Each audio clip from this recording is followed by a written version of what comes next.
Face front, true believers, this is Modular Media No Prize Podcast. I'm your host, Chris A. Boingo Writer Gaston, and with me, as always, in the bullpen.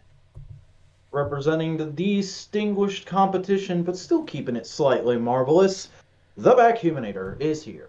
Bingo bango. Comics!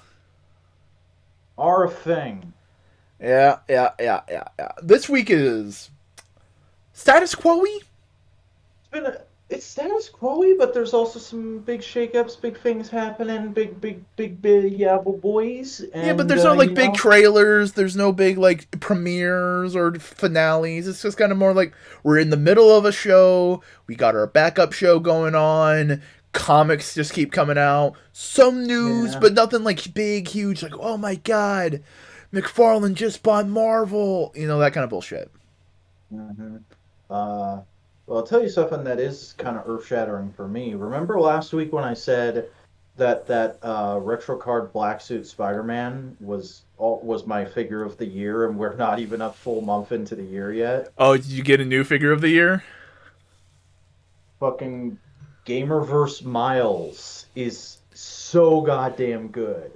Like, it's a completely original sculpt, but the articulation is just as good as the retro body, in my opinion. And he comes with an unmasked head, and he comes with alternate hands, one more set of alternate hands than that retro Spider-Man had, that are his Venom Sting attack. Nice. Is that the Hypno Hustler hat? This is just a random Barbie hat I've had around forever that I put on figures sometimes because I think it looks funny. It looks like a Hypno Hustler hat. It looks like a hat that the Hypno Hustler would wear. Yeah. Man, we need a Marvel Legends Hypno Hustler. I need Hypno Hustler. I need Big Wheel. I need the Spot. Oh my god, big news on the Big Wheel front. I'll tell you later, but there's big news on the Big Wheel front. Oh boy. Oh boy. Oh boy. Oh boy. Yeah.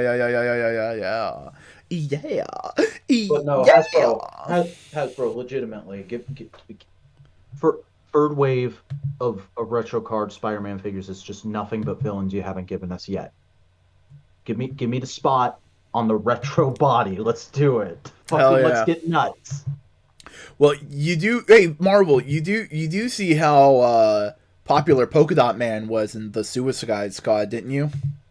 Yeah, it's just monochrome Polka Dot Man.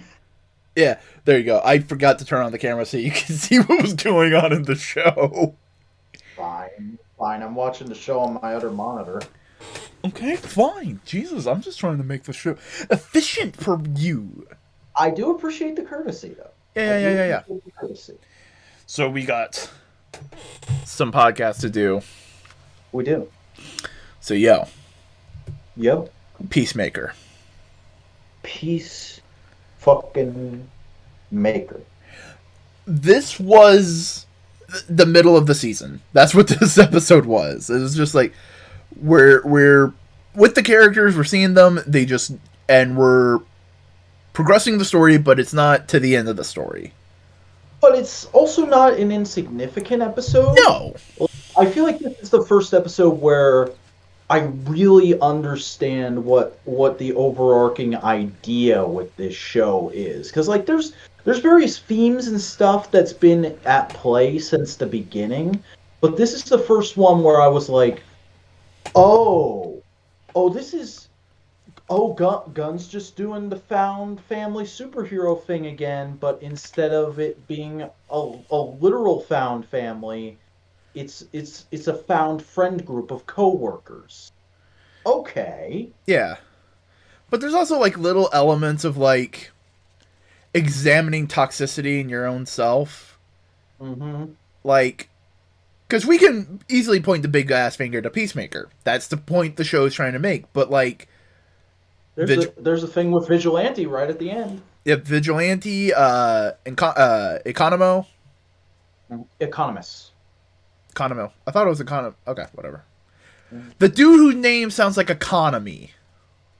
Yeah, and fucking Peacemaker won't stop calling him Diebeard until the end of this episode, which was nice. Oh yeah, but a lot of that kind of stuff, but also just analyzing how not recognizing the toxicity in yourself will result Mm-hmm. in, i.e., the relationship between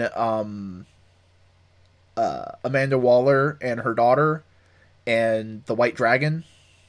Yeah, and also just being No, those are not unwilling. comparable. They're not the same thing, but it's like No, looking no, at the negativity in the self it's reflections of different. It's different levels of the same issue. it's self reflection. The show's a lot about self reflection. Mm-hmm. Which is why there's such a huge moment at the beginning of this of just Peacemaker doing a ton of deflection of that fucking list of names, which some hero on Reddit wrote down the whole list, Oh hell yeah. and I saved it. Do you want me to read it off right now? Yes. Ariana Grande, Drake, Brad Pitt, Payne Stewart, Doug the Pug, Cole Kardashian, the Red Tiger from Voltron, Tinky Winky, Mariska Hideaway? I don't know how you pronounce that. Mario, Super Mario, Luigi, Yoshi, the Princess, Bert, Ernie, Grover, Snuffleupagus, Burger King, Grimace, Ronald McDonald, the two old guys from the balcony, the Muppets, Fran Tarkaton? I don't know who that is.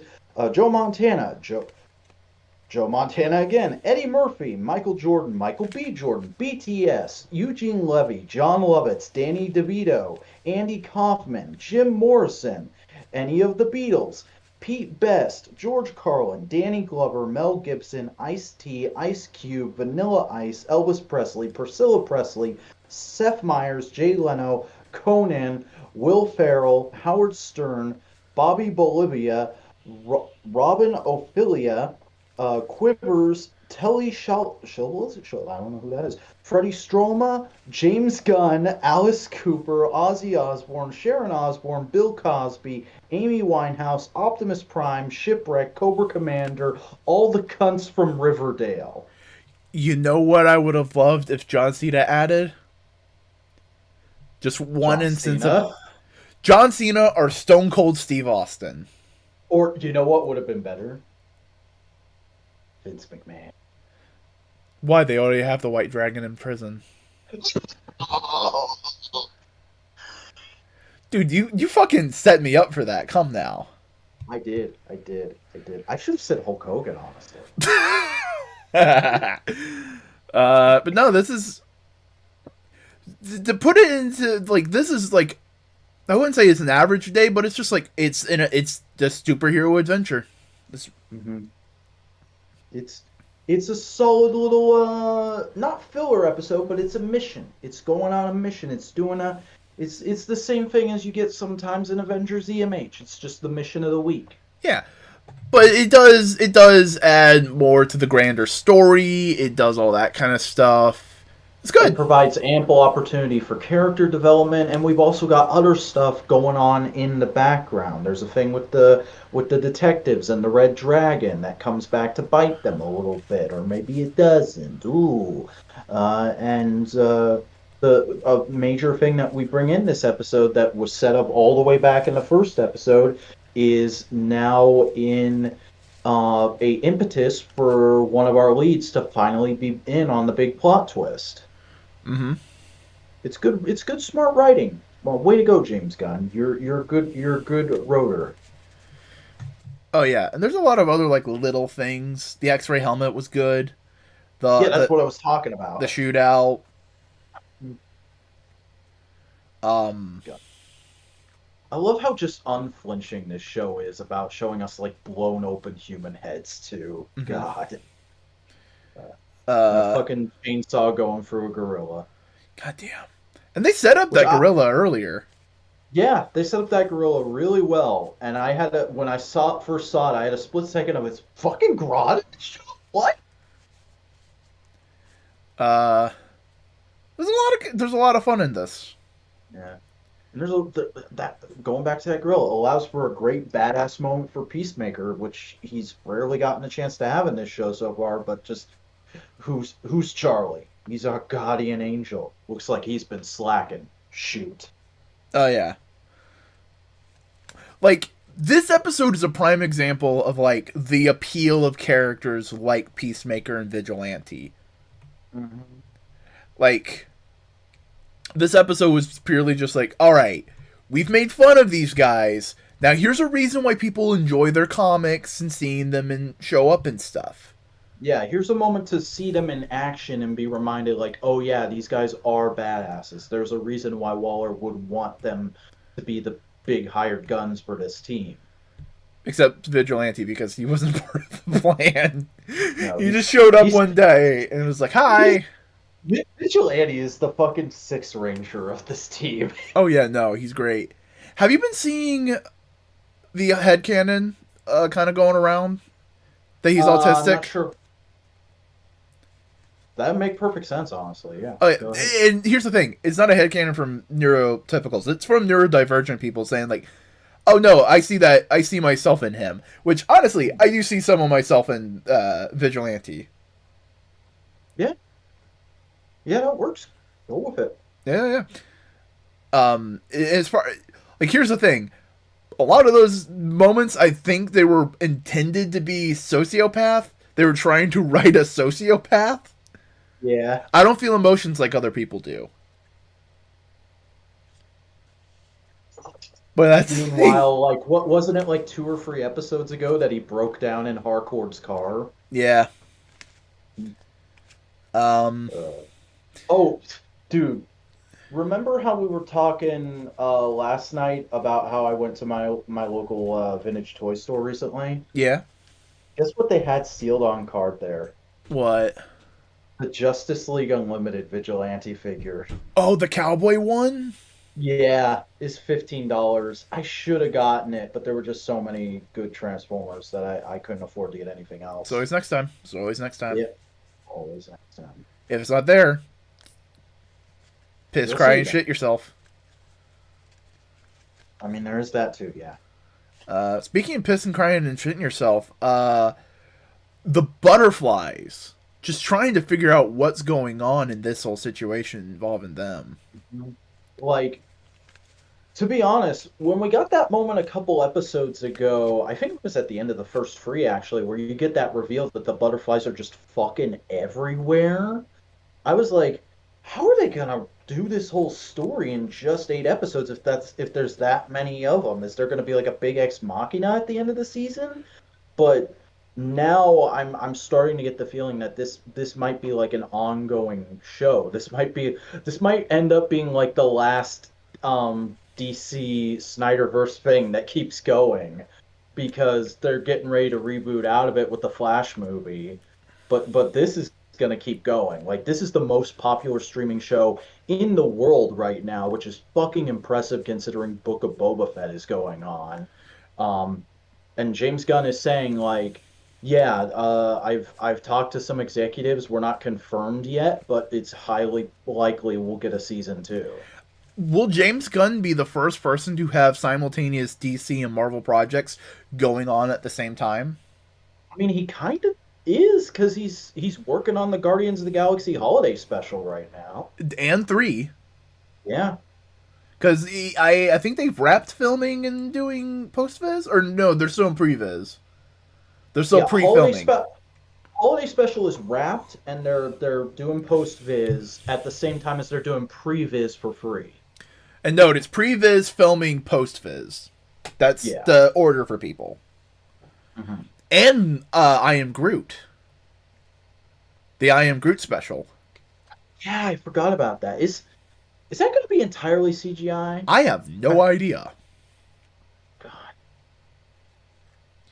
Crazy world we're in, where fucking Groot is getting the equivalent of an hour TV special. Yeah. But also apparently the Christmas special, the holiday special, is going to be important for Guardians 3.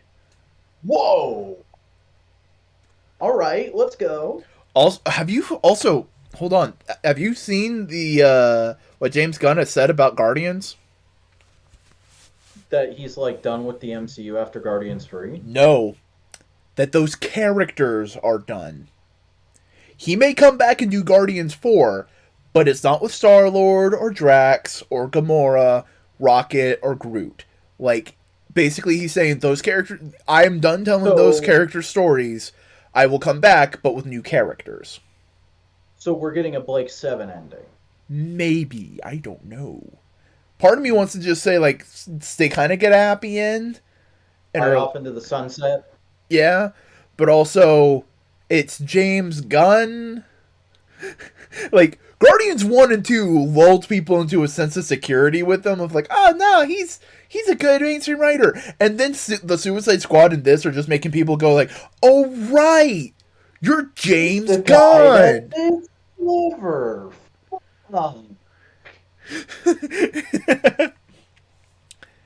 Meanwhile, he's given all these interviews. Like, I've never seen James Gunn speak somehow before the show, but I've been watching interviews with him, and he's like Tom King. He seems like the sweetest, most unassuming man who just writes this horrible, heart-wrenching bullshit. Yeah. Oh god, I love how Peacemaker and the analyst dude bonded over metal. And then when he's like legitimately trying to have a friend moment with Adebayo at the end of the episode, and she's clearly working him, and he's like, "Come on, I desperately need some advice." Like, you can tell he's never asked anybody for advice with a girl before in this way. Like, maybe his dad said something incredibly sexist to him, but it's never been in like a friend way.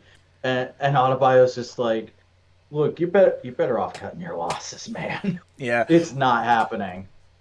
Also really enjoyed their dynamic of like frat boy street dude and urban lesbian.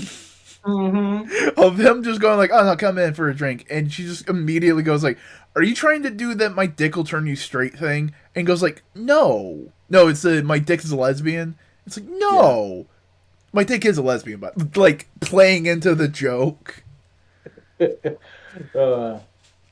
I man, it's good stuff. And like, a lot of the writing with Peacemaker is just like, I hate it's the right kind of edgy, because it's edgy. Yeah. It's but it's politically correct edgy, because like in the beginning of the episode when they're first storming the thing.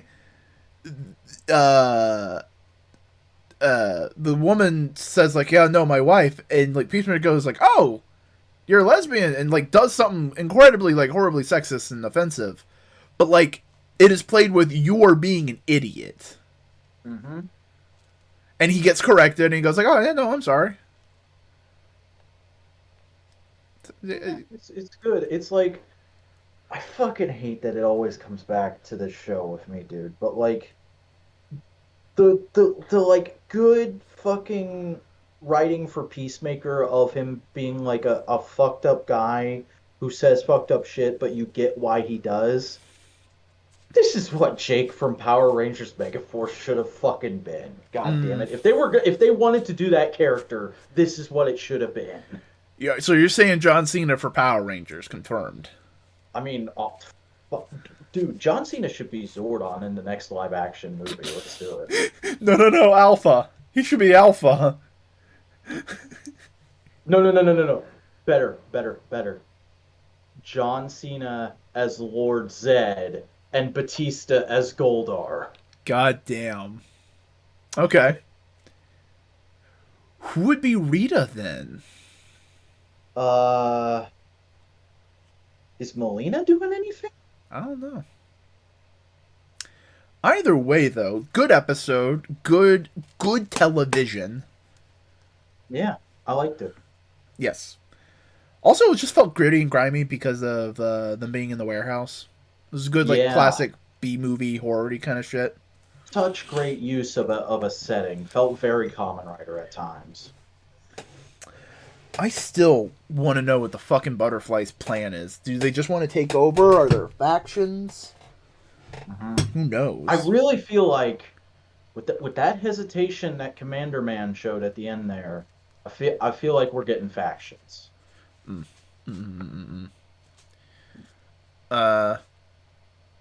Yeah. But you know what else we've watched? We watched Avengers Earth's Mightiest Heroes, episode 14, Masters of Evil. The first arc is finally over. We did it. Yay. Woohoo. So we have the anti-Avengers.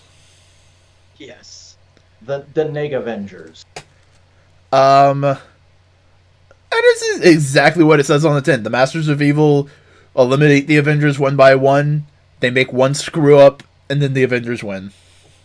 Yeah. Oh man, another great outing for Hawkeye. Clint Barton. Oh yeah, the best character. Clint and Black Panther had amazing moments in this.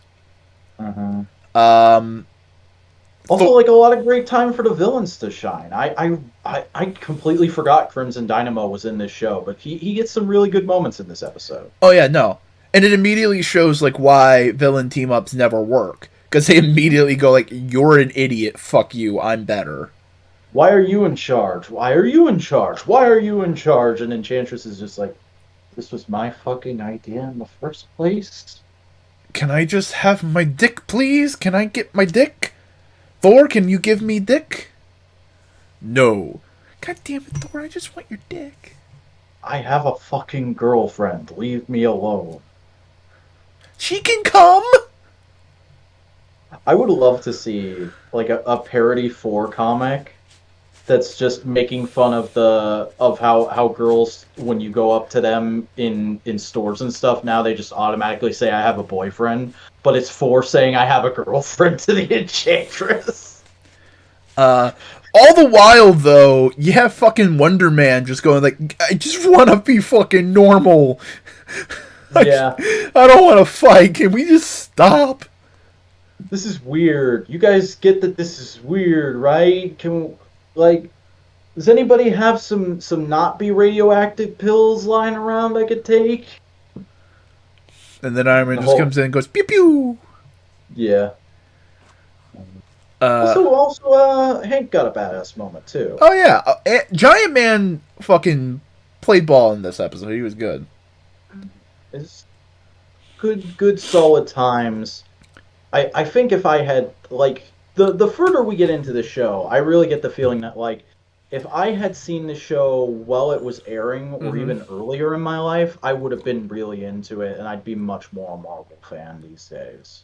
That's what this feels like some of the best JLU episodes. Yeah, because to me, Justice League is really good at just presenting the DC universe as just like, here's a DC universe concept and exploring it.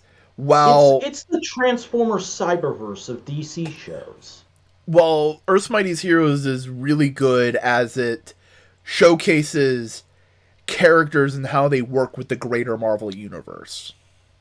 And gives you a version of an old ass story that you can actually swallow as a kid who's not able to read old ass stories without going, what? Why does this work? How is there so much narration? Where did my eye go? What? Because Superman, Batman, Wonder Woman, it's super easy to just go like, the Superman, Batman, and Wonder Woman, here they are. You know? For Marvel, it's just like, the fuck's a Thor? What? Yeah. Why is Thor here? You have Superman, to explain Batman, him.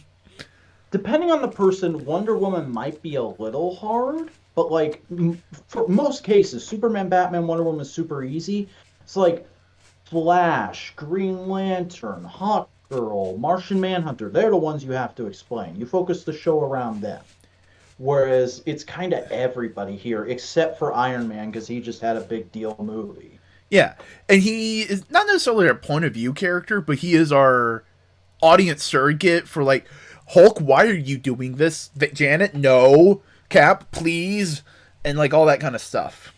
Get out of my house. No, he's the guy who's like, I invited over the worst house guests I could have possibly picked. What is wrong with me? I gotta stop drinking. Yeah, but no, and like to really showcase Marvel and DC, you have to do completely different things. The best DC showcases of the world are simple plots with a bunch of fucking characters. Yeah, one of the fucking best episodes of Justice League is just, here's Death of Superman, but instead of the healing coma, Superman gets transported to the future, and Vandal Savage is just there, going like, what's up, bitch? I knew you'd come. You disappeared and then you came back. And you said some vague things that sounded very, like, I would do them. So, yeah. But, like, you have to be deep in the fucking Marvel weeds to do a story with, like, 100 some odd characters. Because eventually you're going to get to people like Sleepwalker, 3D Man. Yeah. Jack of Hearts, Marathon, Triathlon. I think. Motherfucking Speedball, Cannonball. Boom Boom. I still can't believe we're finally getting a Speedball figure in a few short months. Oh hell yeah. Yeah, no. Fucking good episode. Also just showcases Baron Zemo in a great way because I do think they do a Thunderbolts. Yeah. I didn't already want that Walgreens Baron Zemo, I need that figure after this episode. Mm-hmm. Yeah.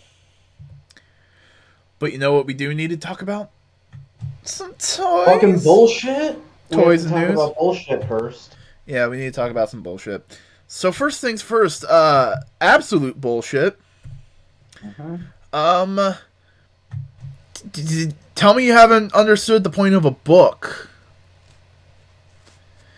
Tennessee School Board has banned the Holocaust graphic novel Mouse for school libraries and stuff like that, and that's completely misunderstanding the book. Here's the thing. You want to know what else was on that list of books they banned? Catcher in the Rye, To Kill a Mockingbird, and 1984. Jesus fucking Christ. Yeah. Like, I have not read Mouse. No. It's a book I need to read. Yeah. Just looking at that book, you can be like, okay, if you're banning that book, it's because you don't want to discuss some ugly history shit. And, like, you're a fucking school. You need to discuss ugly history shit in a way kids can understand. Which is what Mouse is for. It was a comic written by the dude intended for young teenagers, 13, 14-year-olds. And you know what else is crazy about this? Through this happening, George Takei came out of the woodwork and put out his support for this offer, getting copies of this back out here, because sales of this book have fucking skyrocketed in reaction to this, which is awesome. Yeah. But George Takei was retweeting this story a bunch of times and being like, hey, everybody, check this out. Help go buy this book. It's a good book. Also, I never mentioned it publicly because I didn't want to make it a big deal, but I feel like people should know it does happen to everyone. They tried to ban my comic autobiography about being in an American-Japanese internment camp a few years ago. Yeah. Just super duper oof, because I have read that book and it's damn good. Oh yeah. That's a thing that never gets talked about enough in American contemporary political history. Because yes, we need to talk about Jim Crow. We need to talk about segregation. We need to talk about the continued racial stratification, racist, systemic racism faced by black people in our country. You know what I'm kind of tempted to do? Now that Mouse is banned in Tennessee schools, I just want to get a list of all the schools that the book got banned from, and send them each a copy of Superman Smashes the Klan. Oh, hey, I heard you didn't like this one anti-Nazi book. Here's another anti-Nazi book.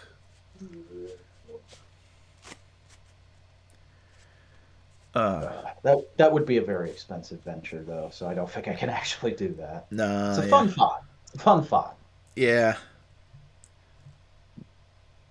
All right, let's get on to more fun thoughts, because there's not really much else to say here except school boards are stupid. Don't ban books. First things first, though, there's a fucking amazing tweet by Neil Gaiman. There's only one kind of people who would vote to ban Mouse, whatever they are calling themselves these days. Fucking Neil.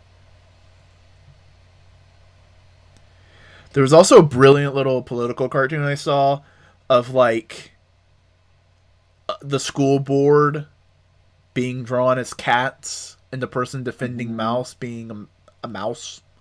Yeah. Because for Also, people who just don't know, it is a book that depicts the Holocaust through the metaphorical lens of cat and mice to kind of just showcase the power dynamics. hmm and comic books isn't the only place where this is happening these days. Fucking um, have you kept track of that Neil Young Spotify shit at all? Oh yeah, no, fuck yeah, Neil Young is a fucking goat. hmm And I love that one tweet that went viral of that guy being like, "My dad is an old school Neil Young fan and a hardcore Spotify user. He has no idea who Joe Rogan is. I'm just waiting for the text." And then like a week later, he retweeted it with just a screen cap of "There it is," and his dad just texted him, "Who the fuck is Joe Rogan?" It's also not just not Joe Rogan. It's not just Neil Young. It's also Jodie Whittaker.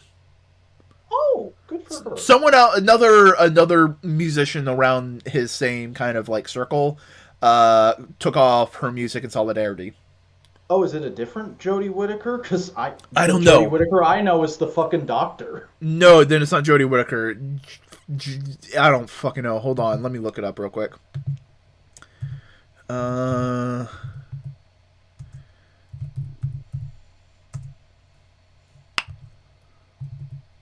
There we go. Give me the information. Spotify loses $2 billion as stock plummets after Neil Young's Joe Rogan protest.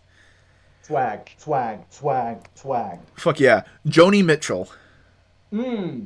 Okay, yeah, I do know Joni Mitchell. That's goat move. Joni Mitchell. Um.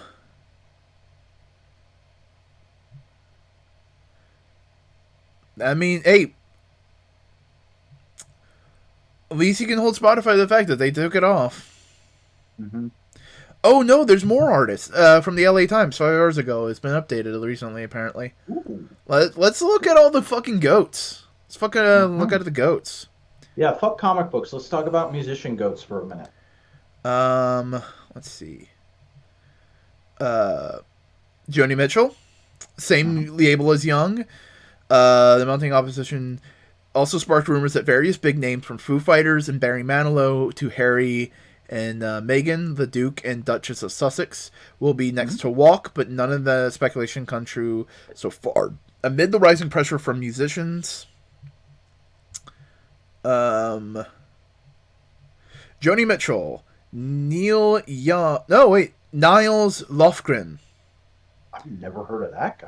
Brené Brown. Those Okay. are the confirmed ones. I think they're All all right. folk musicians.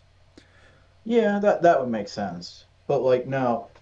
And I mean, Oh no, all that the last one? Best-selling author and researcher Brown, who just recently inked an exclusive multi-year deal with Spotify, stalled her podcasts 3 days after Young left the platform.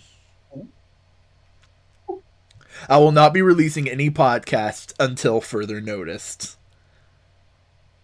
no, but like that whole thing is just so crazy because like all we want is people who admit back when he was on YouTube, I did listen to Rogan on and off just because I liked having that sounding board of hearing the other side. So I'd listen to him when he had a guest that was someone I had heard of. Uh, but like when he went to Spotify, I stopped listening, and it sounded like he just got way worse after he went to Spotify because he thought he had the security of the exclusive contract. Yeah.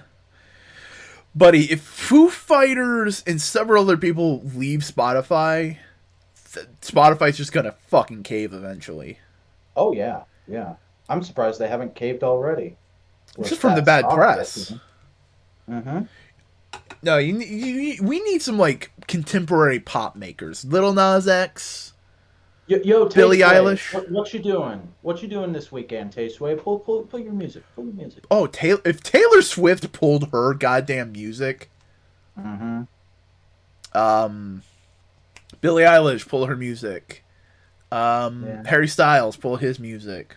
If they, Kendrick fucking Lamar, what is he doing right now? oh yeah. But if like they were all all work together. That's the big problem. That's probably the big thing is legality. The labels probably own the music more than they do. Neil Young is lucky that he's been around long enough and was probably quick, cognizant enough to like buy the rights to his music so he could do that. Yeah. So back to comics, folks. Guess what? We got another Sentinel figure. We got a fighting armor war machine. Yeah, it's kind of interesting that they're going for this armor design already because correct me if I'm wrong, was this not one of the lines that was doing like weird other superheroes as Iron Man armors? Maybe. Mm-hmm. But no, doing a War Machine is I mean it makes sense. It's standard practice you do when you're doing an Iron Man line, but I gotta be honest, I'm not quite feeling the exaggerated proportions here. I do like the grabby claws he has in a couple pictures. That's a cool idea. But other than that, it doesn't quite speak to me. I'm really not a fan of the kind of angular like scowl the helmet's got going on. Yeah. That being said, though, this is Sentinel, so you know that engineering is going to be godlike. There's going to be some great articulation going on there. True. There's also some like fun little tidbits with the character, like just you can reposition the weapons and stuff like that. Yeah. But I also really like the knee pad that can be used as a brace, like he's shooting missiles. Mm-hmm. That is cool. That's good. Yeah. Yeah, no, this figure is solid. I just don't think it's for me. No, but if you're a big War Machine fan, oh god, that's fun. Oh yeah. Fucking War Machine fans thriving off the back of Iron Man's success. Name a more iconic duo, I'll wait. I mean, hey, do your fucking War Machine in Marvel vs. Capcom. Yeah. Next up, we have some more photos of the No Way Home Green Goblin Hot Toys. Oh no, this is the official reveal. We hadn't seen this. This dropped just after we finished broadcasting last week. Yeah, but we at that time we only saw one photo, so this is like a full photo suite. You get to see everything except for the unmasked head sculpt, which is probably pending Willem Dafoe's approval or like his manager's approval or something. Yeah, but it looks amazing. It looks fan-flipping-tastic. Like, you know, Hot Toys and hopefully several other toy makers are like, oh shit, this is our time. We can finally do modern versions of those Raimi movie designs. Let's get it. Speaking of modern versions of the Raimi movie designs, Dokiaki. Yeah, fucking teasing Doc Ock. The only thing I could possibly say to decry this is I do wish he had option parts that came with the deluxe version so you can make him how he looks later in the movie. But they're probably going to end up doing that as a separate figure, is what I'm thinking here. I mean, the base suit gets so mangled. Mm-hmm. I'd say, yeah, they're probably just going to do it as a separate version. Yeah, and I mean, like, the deluxe package just being the glider does make sense. So They do paint the glider because I don't remember it being painted in the original Raimi movies. So I don't remember it also being painted in the No Way Home either. Yeah. I can't imagine anyone though buying this figure and not buying the glider. Like, come on, you're gonna display him exactly like he is in that image there, fucking hovering above the rest of your shelf.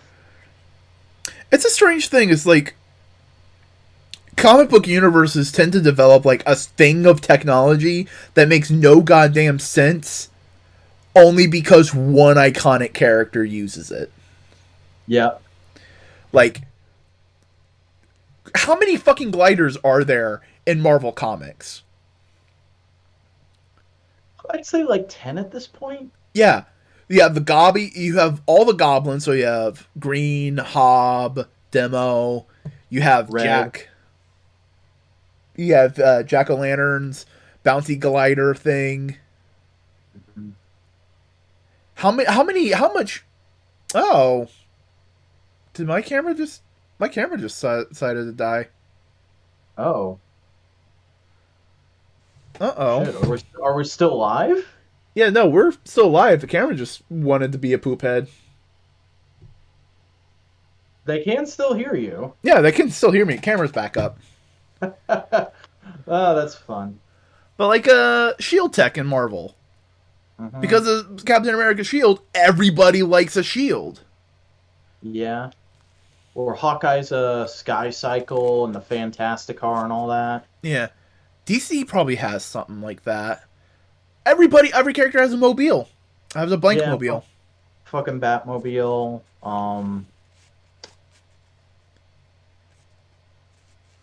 Like, what's a thing in DC that's just like so inherently DC, but it's just Power Rings. Oh yeah, there you go, Power Rings. Yeah. It's just because because comic book creators want to reference the stuff they grew up with and make it their own, so they just change it. But like they grew up with a weird thing, so they change it a little bit, and then it just continues being a weird thing in the universe. Dude, this is a whole other tangent, but I finally got the chance to watch the back issues on Endless Winter this week. Yeah. And the point where Sal just goes on a massive, I'm Jeff Johns, I'm gonna reinvent the whole mythology impersonation is fucking hilarious. I mean, is it wrong? It's not wrong. That is literally everything Jeff Johns is. Jeff Johns is just me playing with my action figures, but it's official canon. I mean, he did at least make the Green Lantern trilogy. Yeah. Oh, you know what? Jeff Johns is fucking Dave Filoni before Dave Filoni existed. But here's the thing: Dave Filoni always feels like he's a slave to continuity in terms of Star Wars, and he just wants to make it fun. Jeff Johns bends continuity to his will. While basically Dave Filoni goes like, guys, no, this was always good continuity. It's good. Let me explain to you why it's good. Yeah. I mean, that clip where he fucking tracks Anakin's arc all the way through all 6 movies. Wow. But speaking of, we got some new Marvel Legends figures of the VHS X-Men. Yeah, the retro wave. I'm guessing, like, we've already had X-Men retro cards, and this is more specifically meant to be how they look in the animated series. But considering Hasbro is kind of forcing every line into the plastic-free packaging initiative that eliminates windows this year, I wouldn't be surprised if this is just... I hadn't thought of this when they revealed it, but I'm pretty sure this is the replacement for retro cards going forward, is the VHS style boxes. Yeah. You know, it's not a bad vibe. Mm-hmm. Like, it doesn't appeal to me, because, like, even though I did partly grow up with VHS, I'm not super nostalgic about VHS boxes. Like, and also there's just, like, we had this conversation on Twitter a few weeks ago, but, like, the first thing I feel really old man, the world is changing from the way it was when I was a kid and I don't like it. The first thing that's really hit me like that is just Windows going away on toy packaging, which is the dumbest fucking thing I know. Let the inner Zoomer be happy that they're going to packaging that's gonna be able to be disposed of. Yeah, and he's just inside of you. There are 2 wolves. One is a boomer, one is a zoomer.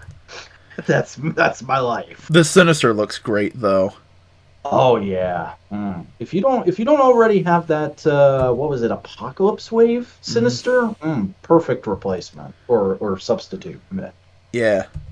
Same thing with the Wolverine. Oh, that's kind of lame. What's up?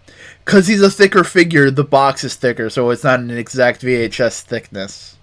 Yeah, that's not optimal. It's not optimal, but also Jubilee looks great. Jubilee's the one that I'm like thinking I might grab, because I did want that Jim Lee Jubilee. When they put her out the first time, I just never found her. And this is basically that same figure, just with some slightly alternate paint apps. Yeah, she looks great though. Yeah. Oh, the glasses look amazing when they're on. I think the only thing she doesn't come with is the bubblegum effect part. Yeah. Which I can understand that not being a thing, but like, it'd be cool to see. Yeah. But no, fucking the star of the wave is definitely meme Wolverine. Yeah, see, there's the boxes all together. Mm. Oh my god, if they continue that with all the heroes facing the left and all the bad guys facing the right, that will look like an amazing display. Yeah, I think that's what they're going for. I think we've heard rumors that the second wave of this is going to be like Jean Grey, Cyclops, Magneto, but I'm not sure. Okay, yes, X-Men animated is probably the most important one to get. But can we please also get Spider-Man animated, Yes, God, Fantastic Four animated, and Silver Surfer animated?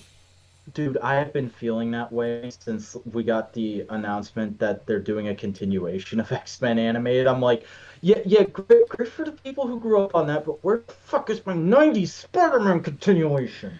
God, 90 Spider-Man is fucking GOAT. Mm-hmm.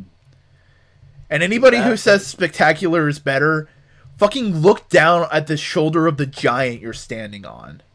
No. I think both are equally good. No. Like, They're both good. They are both great and amazing shows. But 90s animated walked so Spectacular could run. yeah, not 90s Spider-Man was my Spider-Man as a kid because I didn't find the comics until I was like in my mid-teens. I liked the Raimi films, but they were very much until I got older. They were very much like I watched them once and then they bore me on any viewing after that. But 90s Spider-Man reruns on Jetix. Ooh, that was my Spider-Man connection as a kid. Oh, man. So good. And it's the only shame is that because it was a slightly cheaper production, it's not talked in the same breath as Batman the animated series. Mm-hmm. Because it was so heavily rooted in the 90s. While Batman's a little bit more timeless. Yeah. But now, it's also timeless because it's weird and retro. Yeah. And everybody likes to make YouTube think pieces about it and show funny clips of the Kingpin. Yeah. That genuinely is one of the best depictions of the Kingpin in most media. So it's so good. That's my Kingpin, honestly. Yeah, like Vincent D'Onofrio is the best goddamn live action Kingpin. He's the perfect live action Kingpin. You couldn't do better than him. But like, as far as like a translation of Kingpin to anything that's not comics, fucking you can't beat 90s. You just can't. It's like, impossible. Here's the thing. I can't see Vincent D'Onofrio doing what contemporary Kingpin does, but I can see 90s animated Kingpin doing what contemporary Kingpin does. Mm-hmm. That being said, I'm still gonna say it as long as he's still around. Kevin Feige, I'm never giving up hope. Make Vincent D'Onofrio say the destruction of the planet would be bad for business, please. Goddamn, that'd be amazing. Mm-hmm. But you know what's also amazing? We got a ThreeZero figure. It's Iron Man Armor 46 from what was it? Infinity? Oh, it's just in general Infinity Saga. Yeah, I'm trying to remember what movie they introduced this in. This is either like Age of Ultron or Iron Man 3, I think. Yeah. Oh no, it says it right here in the article. The armor that appeared in Captain America's Civil War. Yeah. Nope. That's also probably an armor that gets overlooked sometimes, just because it's a Captain America movie. Yeah, and it's like only a slight iteration on what we had seen him wearing last time. I do like the more toned down colors. Like, initially it threw me off, like, is that accurate? But I went back and looked at the movie when this article first went up, and yeah, it is fairly accurate to the way they colored him in that movie. And the muted colors really do work for like a more serious kind of scary authoritarian Iron Man. Yeah. The only thing is, like, these figures are in kind of a weird scale. They don't exactly scale with the other imports, which are closer to 5-inch. They don't scale with Marvel Legends, which are closer to true 6-inch. They weirdly scale with DC Multiverse. They're 7 inches tall. Weird. a good number of hands, some panels, some effect parts. But yeah, no. Solid little 3-0 piece. Yeah. But I think the biggest reveal this week has got to be the next Fang. Yeah, I'm getting to it. Fucking hold your horse. Because not a full month after Mezco's first Conan the Barbarian figure shipped, We got 2 new figures, or is it one package? I'm trying to see. So this is Mezco 112 Collective Conan the Conqueror, much like the first Conan the Barbarian figure, based off the original Frank Frazetta artwork. And this is a base figure that also has a booster pack of accessories you can buy to come with it. Okay. That basically got like alternate clothes for him, and I think a few more accessories. Oh man, he looks good. Mm-hmm. Okay, the Barbarian Booster Kit comes with 2 alternate heads, 2 clubs, 2 blood spatter effects, 1 battle scythe, 1 scimitar sword. I've never seen scimitar spelled out before, apparently, and 1 dagger. But no, the full package is you get 2 alternate heads, you get his base clothes, you get all these alternate hands, stand, fucking shield, a sword, 2 different flails, an axe, another sword, a sheath for that sword, bunch of belts, dagger, 2 different loincloths, 2 different necklaces, 2 different cloaks. Like, let it never be said that Mezco does not go all out. Like, they are without a doubt the best 112 scale company going right now. It looks really good.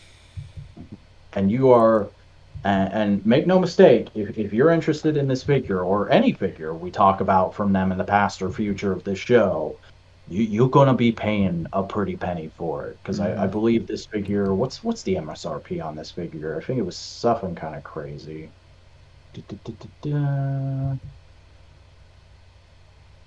Oh, it doesn't say in this article. Let me see. Does the hyperlink show? Okay, so the base figure is $112 on Mezco's website. And the booster kit is going to run you an extra $40. Yeah, we're just getting to the booster kit on the stream. Quilted tunic with belt, fur coat, leather strap.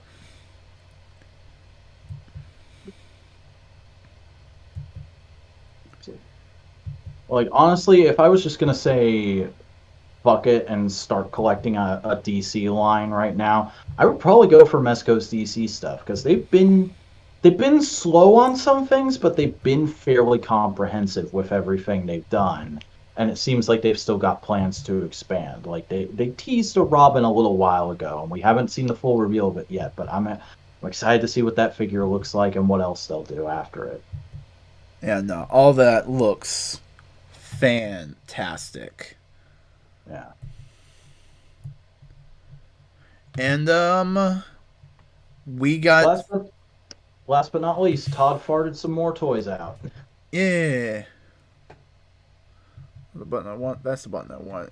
Some more Batman toys. Yeah, the Batman. We finally get a full look at the Penguin figure for the line, which looks okay, but like just looks like a guy in a big suit that you're not going to be able to pose very well, and lol finger gun hands and side eye. And there's an unmasked variant of Batman, a unmasked variant of Catwoman, and a Riddler and a Batman statue, which is always weird when you do statues in an action figure line and you keep it the same exact branding. I'm like, how are you going to work that out on a checklist in a few years? Yeah. Here's the thing, though. I do understand the appeal of doing a statue, though. Oh, no. Like, as repulsive as I find it, I do acknowledge there's people out there like the Trash Taste Boys who are terrified of posing action figures and just want a statue. And here's the thing. There are some anime statues that look goddamn amazing. Oh, no. Like, that Fate statue from the last figure special. Or, like, there's a line of, like, waifu statues for anime stuff. All their tights are actual tight material. Ooh. Like, oh, boy. Like miniature fishnets. Oh boy, howdy. Batman looks cool. Not enough scoops in the cape. Yeah. Also, somebody else pointed that out. That's the head from the Drifter Bruce just plopped on that body. Oof.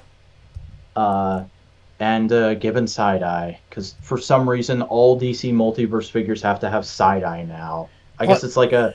My only guess is like Todd is doing it as a way to make it easier to discern when stuffing's a bootleg or not. But like it also makes it makes it hard to pose your figures, dude. Here's the thing. I can understand because you go like, oh yeah, no, change the eyes up so you can do like semi-dynamic poses like this one. Mm-hmm. Like, yeah, no, I can understand it. But you do that when you have posable eyeballs. Or like alternate heads. And that's the Because like this pose looks amazing. She looks great. Side eye. But like that's the other big problem with the McFarlane line, these variants, the unmasked variants, when you could just as easily pack an unmasked head in with the regular figure. But then how are we going to make you buy an entire other figure? Well, Todd, there's this thing that, Hasbro was really good at doing. You just reuse a part and like paint it or put an overlay on it to make it look like it's a different thing for a figure where it kind of works. It's supposed to look similar. But how are we supposed to do that? You could be creative. I don't know. That's really fucking... Todd McFarlane's an indie mogul. I shouldn't say he's not creative. Yeah, I don't know. It's just kind of fluff. It's cool. Yeah. It's hard to.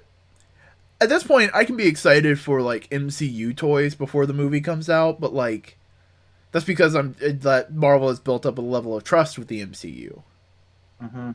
It's gotten to DC really has the problem of where like I don't give a flying crap about the figures when they're announced for a movie outside of engineering and taking a look at like what the line in general is doing.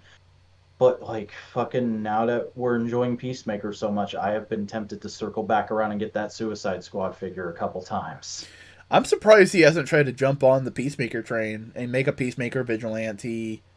I wouldn't be surprised if there's a Peacemaker wave either later this year or when the second season happens. Yeah.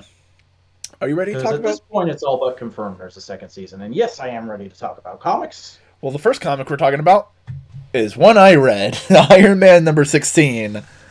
Oh, yeah. So Tony Stark has cosmic power equivalent to like Galactus or the Silver Surfer. After the last adventure. And all of his friends from the last adventure are having a nice brunch. And they're just talking and it's like, yeah, that was fucking wild, wasn't it? And then like they do a brief mention like, have you heard what happened to Ben? Yeah, no, he's getting to prove himself to be Spider-Man. That guy needs a win. And then I think, oh yeah, no, we're reading Spider-Man. Oh no. That guy really needs a win now. Mm-hmm. But then Tony Stark comes in, full on cosmic thing. He comes in like a giant. He shrinks down a little bit, but he still scares people. And he's like, "Oh right, I need to get smaller." And he gets to the size of a normal person. He's like, "Oh hey, what's up, guys?" And like the Avengers, the Fantastic Four, the X-Men, everybody just comes in and goes like, "Tony, you are a fuck up. We know you're a fuck up." What the fuck are you doing? Fuck up this time? What did you fuck up this time? Like literally, like Iron Man's first, not Iron Man, Captain America's first words are, "Tony, are you a threat?" Like, are you gonna fuck up again? And goes like, no, guys, I have unlimited cosmic. I like to imagine the way he said it too sounded a little bit like, "Tony, are you drunk?" So here's the and Tony goes like, "No, guys, here's the thing.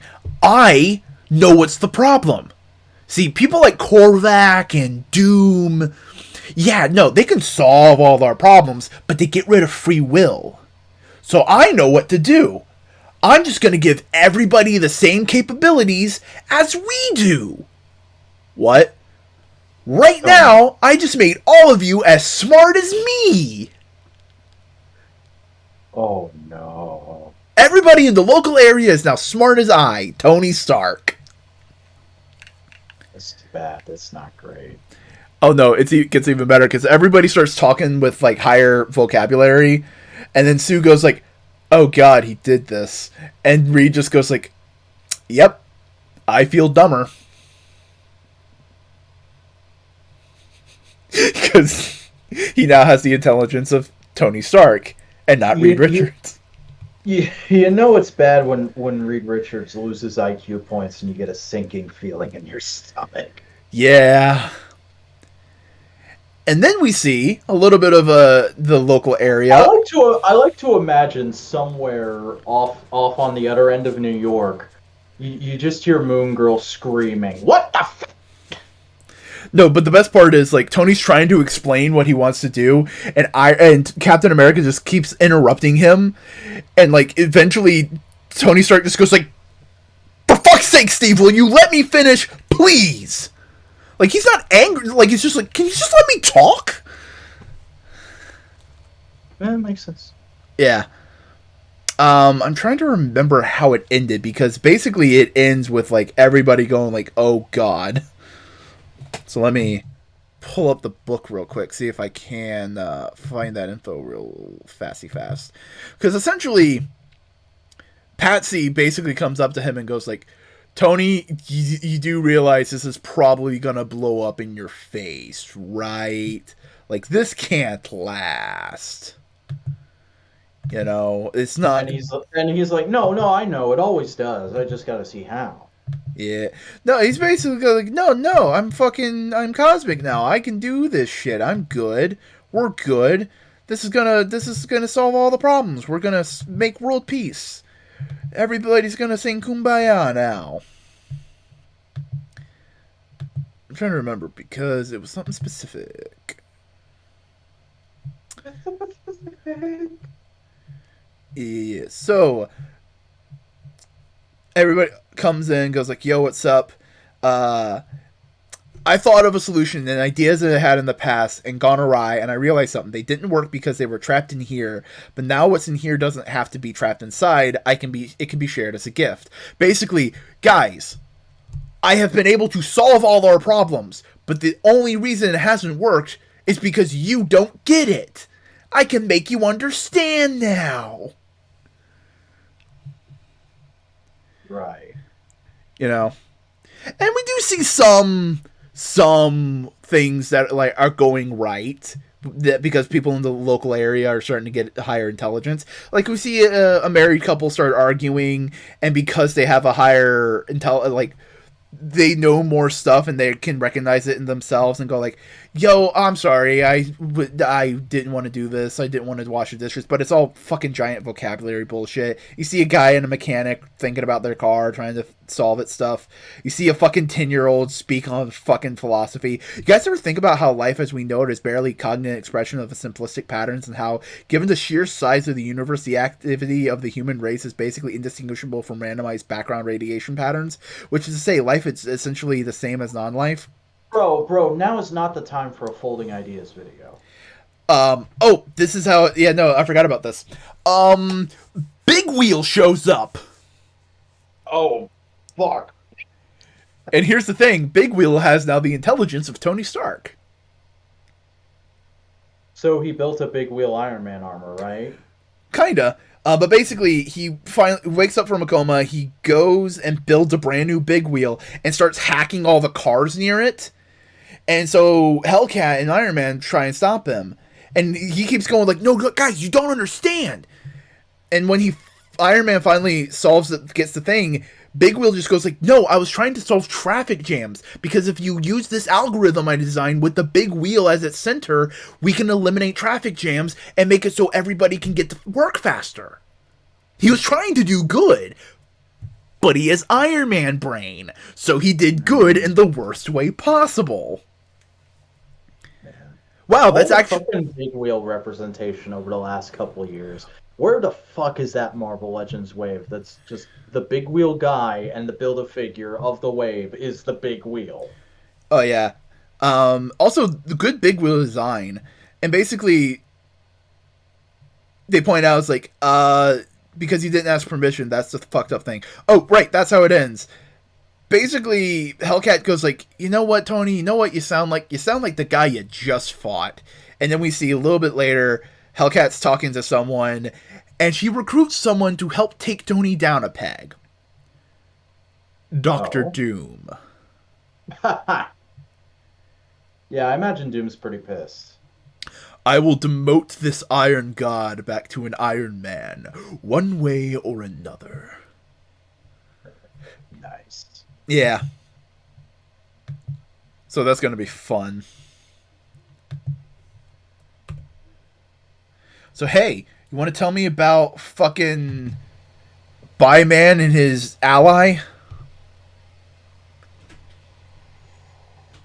Oh, Superman and Robin. Yes. It took a second for the cover to come on screen on my end for some reason. You're a fucking weirdo.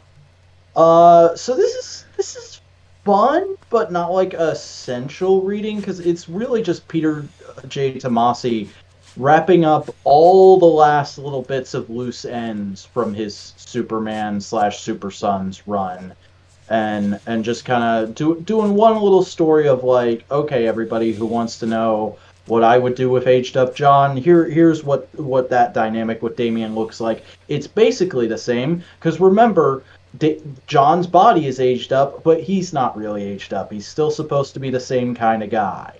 And it's fun. It's neat. They call back to a lot of stuff from early on in Tomasi's run, which is fun if you've read that stuff. But again, if you haven't, this is not essential reading. This is not going to have earth-shattering consequences for the DC universe going forward. It's just, if you like this dynamic written by this writer, if you're one of those people, read this, you're going to have a fun time. And I did. Hell yeah. Tell me about Blue Abu Di Abu Dai. Waiting for the cover to come off. Are you not seeing the on the camera feed on Discord? No, I think the camera feed is very slow for me tonight. Actually, wow, YouTube is like a second or two quicker. Weird. Just tell me about Power Rangers Universe #2. So this is dog shit. Oh. Like, this is everything people don't like about the Power Rangers comics in one fucking issue. Because essentially, this is picking up where the first issue, which came out fucking months and months ago, so I had to go back and remind myself, left off. Because, you know what the first issue was? It was that really cool, what I assumed was a one-shot of just like, hey, here's what if the Mandalorian, but in the Power Rangers universe. So it's finally doing a solo story with the Phantom Ranger, and it's really cool. This picks up right where that left off of the Phantom Ranger just wakes up in this random planet, in this random dimension with a bunch of fuckos we've never heard of before, just original character do not steals, who are like morphing grid sages or something. It's really not clear. Basically, like, morphing masters, but we're not morphing masters. Yeah, and they're like, oh, he's supercharged with morphing grid energy, and there's an alien invasion going on right now, so we got to get him to safety so we can fix him. Oh shit, we can't outrun these aliens. What are we gonna do? Oh wow, the morphing grid energy he's supercharged with is actually curing the aliens, which aren't the alien foot soldiers aren't actually aliens. They're humans of our planet that are being possessed by some weird putty bullshit. Let's tap into his morphing grid energy. Oh look, the end of the issue is we all become gender bent versions of classic Power Ranger suits. Isn't that fun and wacky? No, god damn it, just give me those fucking characters. Give me new stories with those characters. I don't need these original fucking characters with this lore dump bullshit and these weird designs for bad guys I've never seen before and have no reason to give a shit about.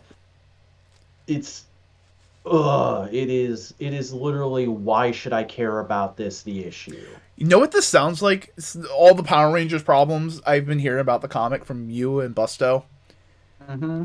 It And like normally I'm like, oh, okay, I can kind of go with it because it's just doing new stuff with characters we already know. But this is just, here's a bunch of original character do not steals and one kind of known quantity whose whole gimmick is that you don't know who he is. it feels like the very end of Matumti Transformers without the very beginning of it. Yeah. Yeah, it's super that.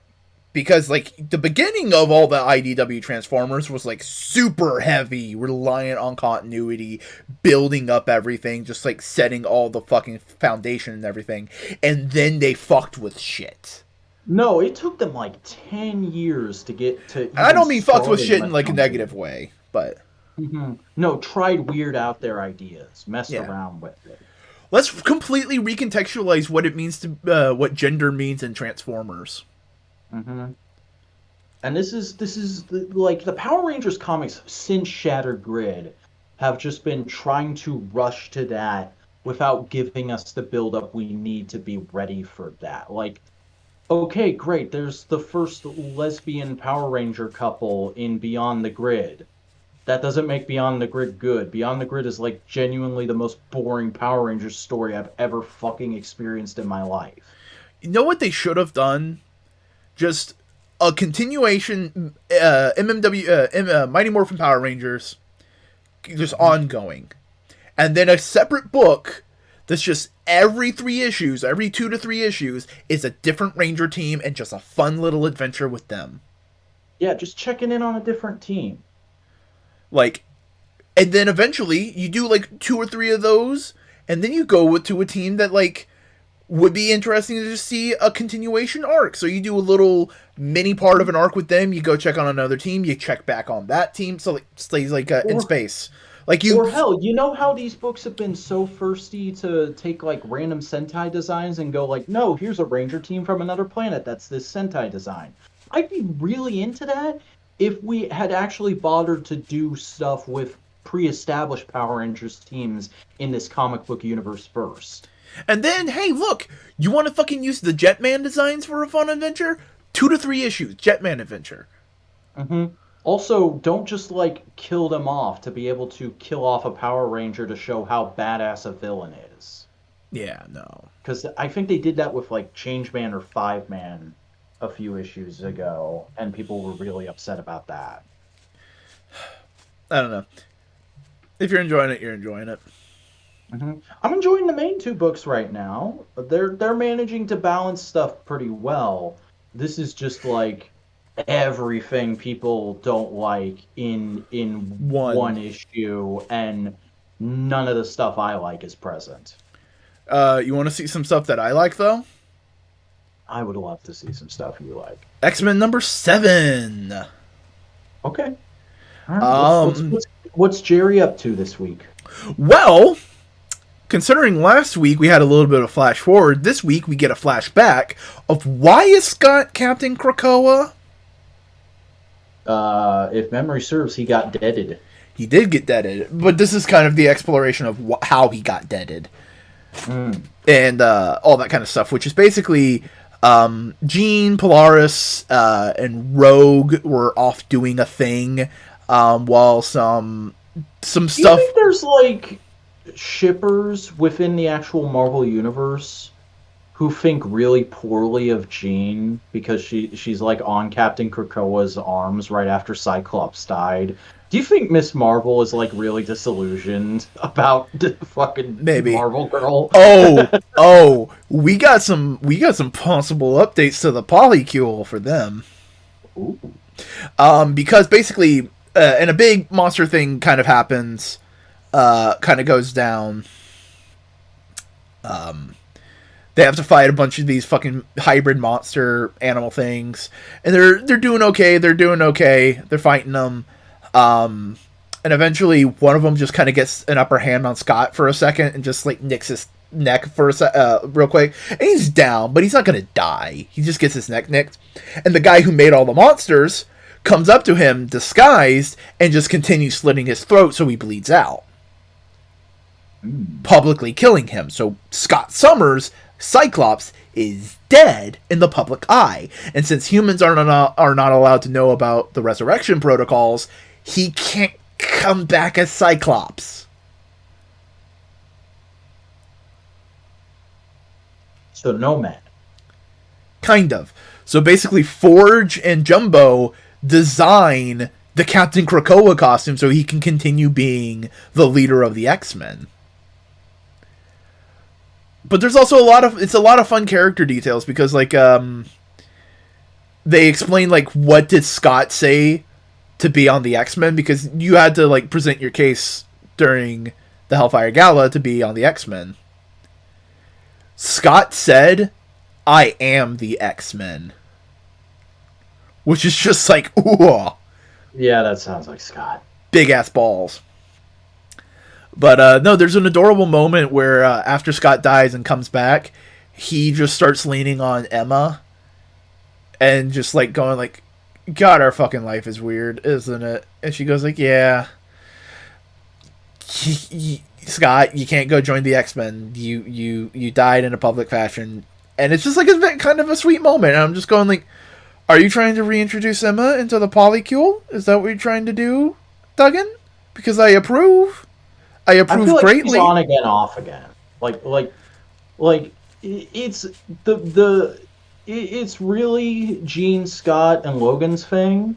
But like occasionally Emma's just like. I mean, that's how a polycule works. Occasionally Emma just shows up and is like, I could use some dick tonight, and you know, Gene, you're always welcome. We down? And Scott's just like, oh, like I'm gonna say no. But yeah, no, good book. But we got 10 Deaths of Wolverine. How's that going? It's the first issue. Basically, we see Moira after Inferno. Is this not the thing we were talking about last week with him getting sent on like a time mission? That's the 10 Lives Charles? of Wolverine. It is a dual title miniseries. Oh no, they're doing Hawkspox, but just for Wolverine? It's not that, like, in terms of titling, yes, but in terms of story, no. Okay. Alright. So Moira? So Moira's just running away, trying to escape Mystique's rage. She tries. Mystique keeps coming after her. All that kind of stuff. And Wolverine... actually, we don't see Wolverine. We see a capsule on Krakoa come undone. And then we see a Wolverine-like figure come around. And Jean senses it and goes like, "What the fuck are you doing?" And and it just goes like, "Shh. Focus on Wolverine that you're doing," because they're still doing the helmet thing with him going back in time. So like this seems like maybe it's a Wolverine from the future sent back to the past so he could come do a thing, because Moira was doing a thing. What was Moira doing? Jesus Christ. I would assume she'd be doing Charles. No, she's ran away from all that stuff because she's no longer a mutant. She's a human, remember? Yeah. Well, I mean, just like in general, I don't know if we're having any other boy toys. Banshee? I thought that was just in the animated series. Maybe, I don't know. They're both Scottish. No, Banshee's Irish. No, Banshee's Irish. And Charles is British. What? I didn't hear you. Yes. Charles is British. Yeah, Charles is British. Banshee's Irish. Moira is Scottish. Oh, is she? I had no idea. I somehow didn't know that. Mac. If it's MAC, it tends to be Scottish. If it's MC, it tends to be Irish, I think. Yeah, no, that makes perfect sense. It's just, I'm still... Fucking Fox movies, man. They've ruined my brain. McDonald's McDooley. or something like that. Oh no, Moira goes to Jane Foster. Oh. Because she's like sick with something, I think. Oh. Yeah, no, she has cancer. Oh. Well, that's unfortunate. And Jane Foster goes like, yeah, no, you have cancer. Can you get me Krakoa medicine? It's like, nah, there's a wait list for that shit. And then Mystique comes in as a nurse to try and kill her. And then Jane turns into Valkyrie to fight. All the while, Black Tom is finding this Krakoa sack thing and gets killed by a dude with 3 claws. Oh. As Moira is being tracked by mutants and Orcus and all that kind of stuff. Changes her look, does all the stuff. You know, the spy things. Yep. As Jean notices a Wolverine-like figure, and basically she goes like, but you're Logan, I don't understand. Is that you? I'm no one. I was never here. As we see this black techno Wolverine. Fuck! This may be related to Hawk's Pox. Oh, yeah, I could see how that would work. No. Remember the lifeline where at the very end it was Moira and Logan and they were dealing with the... No, I know what you're talking about, yeah. Especially because he's all techno-y. It's very possible. Mm-hmm. Very, very possible. Very pusabale. A pusabale. That's the word, isn't it? Oh, hey, you want to talk about a book we both read? Sure. Amazing Spider-Man, number 87, Legacy, number 888. So, this is the best issue of Spider-Man in a long-ass time. Oh, yes. Like, holy crap. Just, like, it's still doing a very similar thing of this is just kind of like the next step in the story. It's not a major revelation, but it's a really good premise for an issue, and they do it to its fullest extent. Basically, Black Cat and Captain America run, what's the word for it? Not personal training, physical therapy for Peter Parker. Yeah. And we get all kinds of fun character interaction that comes with that. Just because, like, fucking... You wouldn't think of Black Cat and Steve Rogers as two people who would get along, but it makes for a great dynamic. Can I just be honest real quick for just a second? Imagine a book where they're actually a team and there's romantic tension. Of the Boy Scout Steve Rogers butting heads up against the bend the rules thief. This is just Marvel, Batman, and Catwoman. Yeah, that could work. Or no, it's more like Superman and Livewire. Maybe, but like, you know what I mean? It's like it's the paragon of virtue, the bad gal. Yeah, the bad gal who's reformed and is trying to help her friend out. But also, I can just see. But also, it is the straight lace, like, dude, the nice kind of like frat boy, and the goth chick. Yeah, and like, goddamn, the fucking art in this. No, it is the bi alternative girl and the golden retriever ADHD boy. God damn it, you and your fucking archetypes. But no, like, the fucking art in this issue, too, is just so goddamn good. Because, like, when Cap's in civilian clothes, he just looks like the most average Joe Schmo, good-looking, well-built, but Joe Schmo American. And then when he's in costume, it looks like any fucking Google image search of just, like, great Captain America art. And, I'd be remiss if I didn't mention that there's not a single panel where Felicia doesn't look spectacular in this issue. No. Felicia Hardy fans are eating good this week. Mm-hmm.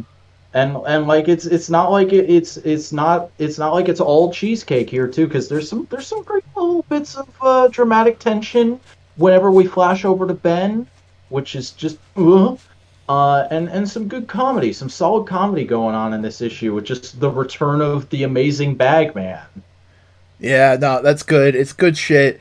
Also, really enjoy this idea of like superheroes keeping an eye on superheroes to like make sure they don't fuck themselves up when they're injured.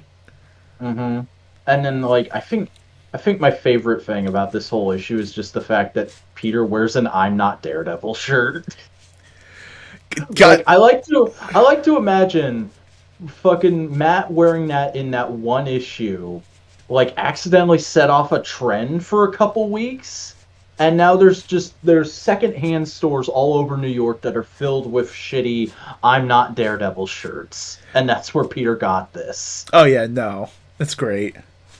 Yeah, no, fantastic, fun little issue. There's a reason McKay is going to be writing the full ongoing in a bit. Oh yeah, any reservations I had about that reboot are now put to rest. I'm ready. I'm here for it. Let's see what let's see what McKay can do once he's out of this status quo. Yeah. Tell us about Saga. So, finally, after 3 long years, Saga has learned to reclaim its throne as the single best independent comic of all time. Okay, I'm glad you said independent because I was about to fucking throw some words at you. Also, you need to learn to roll your R's. I wasn't trying to return them. I was trying to do the thing The Rock would do. Rumble, you know, that kind of shit. Yeah.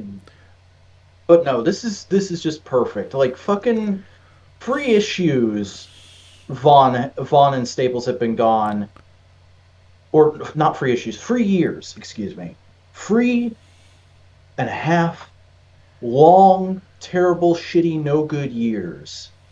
That was originally was supposed to be only 1 year that hiatus was going to be. And they come back, and you know, there's always that worry of, oof, the world is so different now. They're different people now.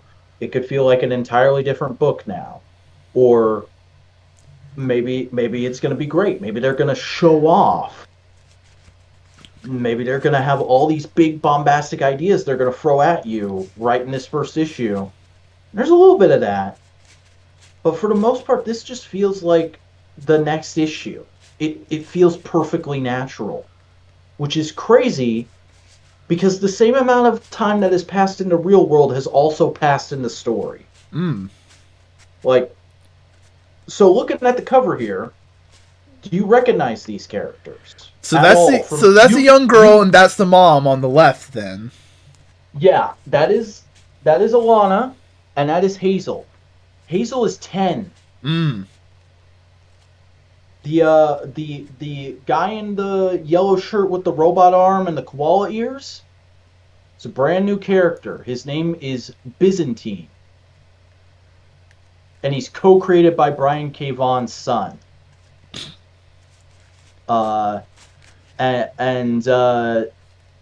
Basically, so massive spoilers for Saga, but if you haven't read issue 54 at this point, I'm sorry. So Marco got deaded. Marco fucking died in the last issue. And the status quo now is that they were hiding out on a planet, but at the end of this they decided to pick up roots because they're having trouble making ends meet on this planet now. And in time since the last issue, they picked up Byzantine. He's essentially Alana's assistant. They fake you out when you first see him because he introduces himself to a bunch of cops as her husband, and you're like, oh shit, she moved on, she remarried. And then like as soon as the cops are gone, she's like, don't ever to pretend I'm your wife again, or I will fucking kill you. but no, he's just like an assistant, and he calls her boss and all this, and Hazel is like a little person now. She's got a personality. Like she's much closer. You can actually see her starting to form into the person from the narration that's all over the book. Um, because at the start of this, the first actual panel of the book is her running from a vendor that's chasing her and yelling "Stop thief!" and she runs into some landfall troops and they see her horns and she's like, "Oh shit, please don't kill me." And then a fucking suicide bomber shows up and kills them all. So she just flies away. And she checks her watch, and it's a great little gag because her watch is not like actual time. It's just late safe. And she's like, "Oh shit, mom's gonna be home by the time I get back now," because it says late. Um, but she ends up getting back just before Alana, and Squire is there, and Squire is a character Boingo doesn't know about at all No. Is it because the son of the robot head dude? yeah, Robot Head Dude's son became a character and was like an actual little person when we last left off, but Robot Dude got killed in front of him. So the trauma of seeing his father killed in front of him has made it so like Squire is a mute, and he only speaks. It's not even really sign language. He's just like holding up fingers. For this babysitter that Alana has for him, because Alana has essentially adopted Squire, and the story she's telling this babysitter is like, "Oh no, Hazel's not mine. This weird abomination. Some other two soldiers made her, but I just adopted her out of pity, because I don't care about the war, because it like I'm the feeling you get from that scene is like, oh, if she said this is my daughter, she would get reported because the word is out on the trader, but like there's no way to prove if we don't say it's my daughter, kind of a thing. But there's like a sweet little scene where after Alana gets back and checks in on Squire, her and Hazel, and you see that Hazel's got like a solid relationship with Byzantine. It's not like, "Oh, you're not my dad" kind of a thing. It's you're my uncle. Yeah, you get the feeling it's like we haven't moved on from Marco, but we're doing okay without him. And then we cut over to the Will. We check in on the Will, who shows up at the Horns planet, and we see that Gwendolyn has now been given a government job, and she's still in possession of Lion Cat. And she's just like, "What the fuck are you doing here, Will? Did you complete the job?" And he's like, "Oh, I completed half of it." And he pulls Marco's skull out of his coat. And there's like a brief second where you think Gwendolyn's gonna break down, because remember she was engaged to Marco at one point, and she just starts laughing out of joy and fucks the Will on the spot. Ooh. Yeah. And she's like, "All right, this is gonna get me so much favor with my superiors. I love you so much right now. You're gonna help me win this fucking war." And like the last panel of their scene is just like, in the foreground is Marco's skull on a pedestal, and in the background is them like fucking with Lion Cat just lying down and being like, "Fuck my life." That would have been hilarious if she says, "Oh, I'm gonna win this war," and the cat just looks at her and goes, "Lying." There is a good lying moment, where hold it, Gwen. Aren't you married? My wife and I have an arrangement. Lying. Wait, Gwen's But married? The woman's married to a lady? yeah. Okay. And she also adopted Slave Girl. But they say Slave Girl is off at boarding school right now. But there's also a great double entendre where after I forget what she says that makes him say this. Like it's something about her explaining that this is going to win her a bunch of favor with her superiors, and she's saying this while the will is eating her out, and he just pulls his head out and goes, "Come again," and she goes, "In good time, but first you're going to help me win this fucking war." Mm. And that's the end of their scene with that panel I told you about. And then we cut back to the tree ship. They've taken off from the planet they were on, and we see what Hazel was stealing at the beginning of the issue, and it's like a little cube thing, and it's essentially how they it's physical media for music in this world. Because Squire has like a little question mark on his TV head, and she goes, "It's an album, you goof." And it's one I've been trying to find forever. And she puts it on, and her and Squire start dancing to it, and there's this big flowery narration explanation like you come to expect from this book, of her basically being like, I don't need to tell you what this song is, because you already know what it is. It's the first song you ever heard that at that truck stop when you were on a trip with your parents, and you asked them what it was, and they said, "I have no idea, but it's terrible. It's the most beautiful thing you've ever heard. It's the first sign that your parents are now no longer in control of the world, and it's your turn. It's an amazing freeing track." And that song, of course, was "Assassins of Sadness" by Fartbox. And as soon as the song finishes, Alana and Byzantine come in, and they're like, "We got to get you to the fucking hidden room right now." And they start running, and it's clear that like there's an urgent emergency going on, and just there's this amazing panel of like I'm almost certain Staples like made sure to draw it so Hazel's face looks kind of doofy. And she's just going, and she says, "What the fuck is going on?" Like, swearing is so casual in this family. But they explain a pirate ship is about to dock with them, and it's just a big scary skull in space. That's what pirate ships are in this universe. And so they hide. Alana hides with Squire and Hazel in the cargo hold, while Byzantine decides to try and placate them and prove that they have nothing on it.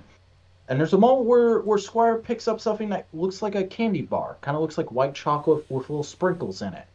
And Alana stops him from eating it and goes, that's not food. Not for children, anyway." And Hazel's like, "What the heck is it?" And you get the feeling Hazel hasn't been in this room in a long time. And Alana's like, "All right, so I've been trying to keep this from you guys, but Byzantine and I have been having to do certain things that we really aren't supposed to do to make ends meet." And Hazel's like, "Well, what is it? What are you doing?" And the narration starts explaining. Let me zoom in on this. Hang on. "Judge all you want, but my family was just falling back on the same profession that always kept marginalized communities alive." And Alana says, "We're smugglers." And the narration says, "We were drug dealers." Mm. And that's the final page of the book.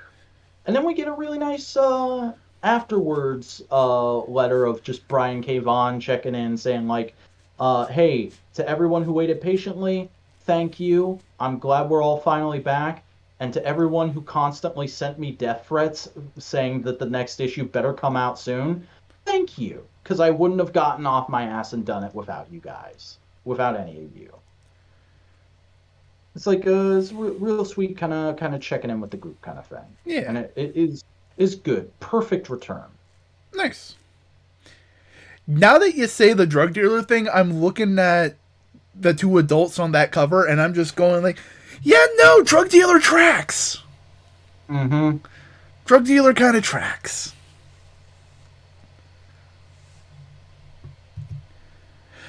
Oh, yay, I get to talk about Captain America and Iron Man.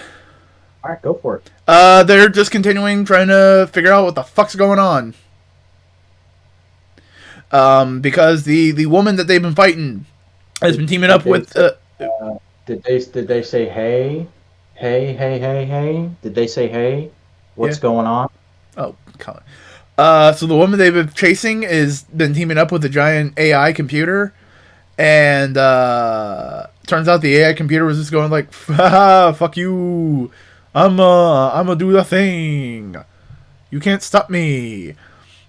I'm gonna take over the world." And like, but they had framed their relationship as romantic before that. And she was just like going, "Oh, I'm gonna break up with you." And he goes like, "Ha! You think that will activate my self-destruct? You were wrong." And in the Z-list superhero team that has been kind of like tagging along have like a fucking come to God moment of like, "God, we suck." And their leader goes like, "Yeah, no, we do suck. You know what we need to do? We need to try better and be good and actually be heroes and go fucking help Iron Man and Captain America. They said not to. Fuck off, we're heroes, we're gonna help." And you go like, "Oh no, are they gonna die?" Because 52 fucking stole the Hydra Cap armor and then came back and like helped Iron Man and Captain America, so they're really confused as to what's going on. They're going like, "Okay, so you weren't working with her. Really, you were trying to just use her, so we don't know." It's basically something weird's happening, they don't know what's going on, big ass fight.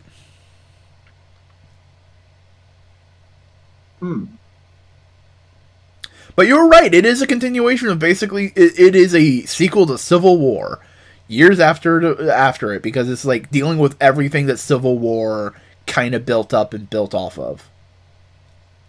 I mean, like, the stuff they're doing is fair enough. It's a good premise. It's just like I look at this and I go like, can we please do some other kind of story with Captain America and Iron Man in the modern age?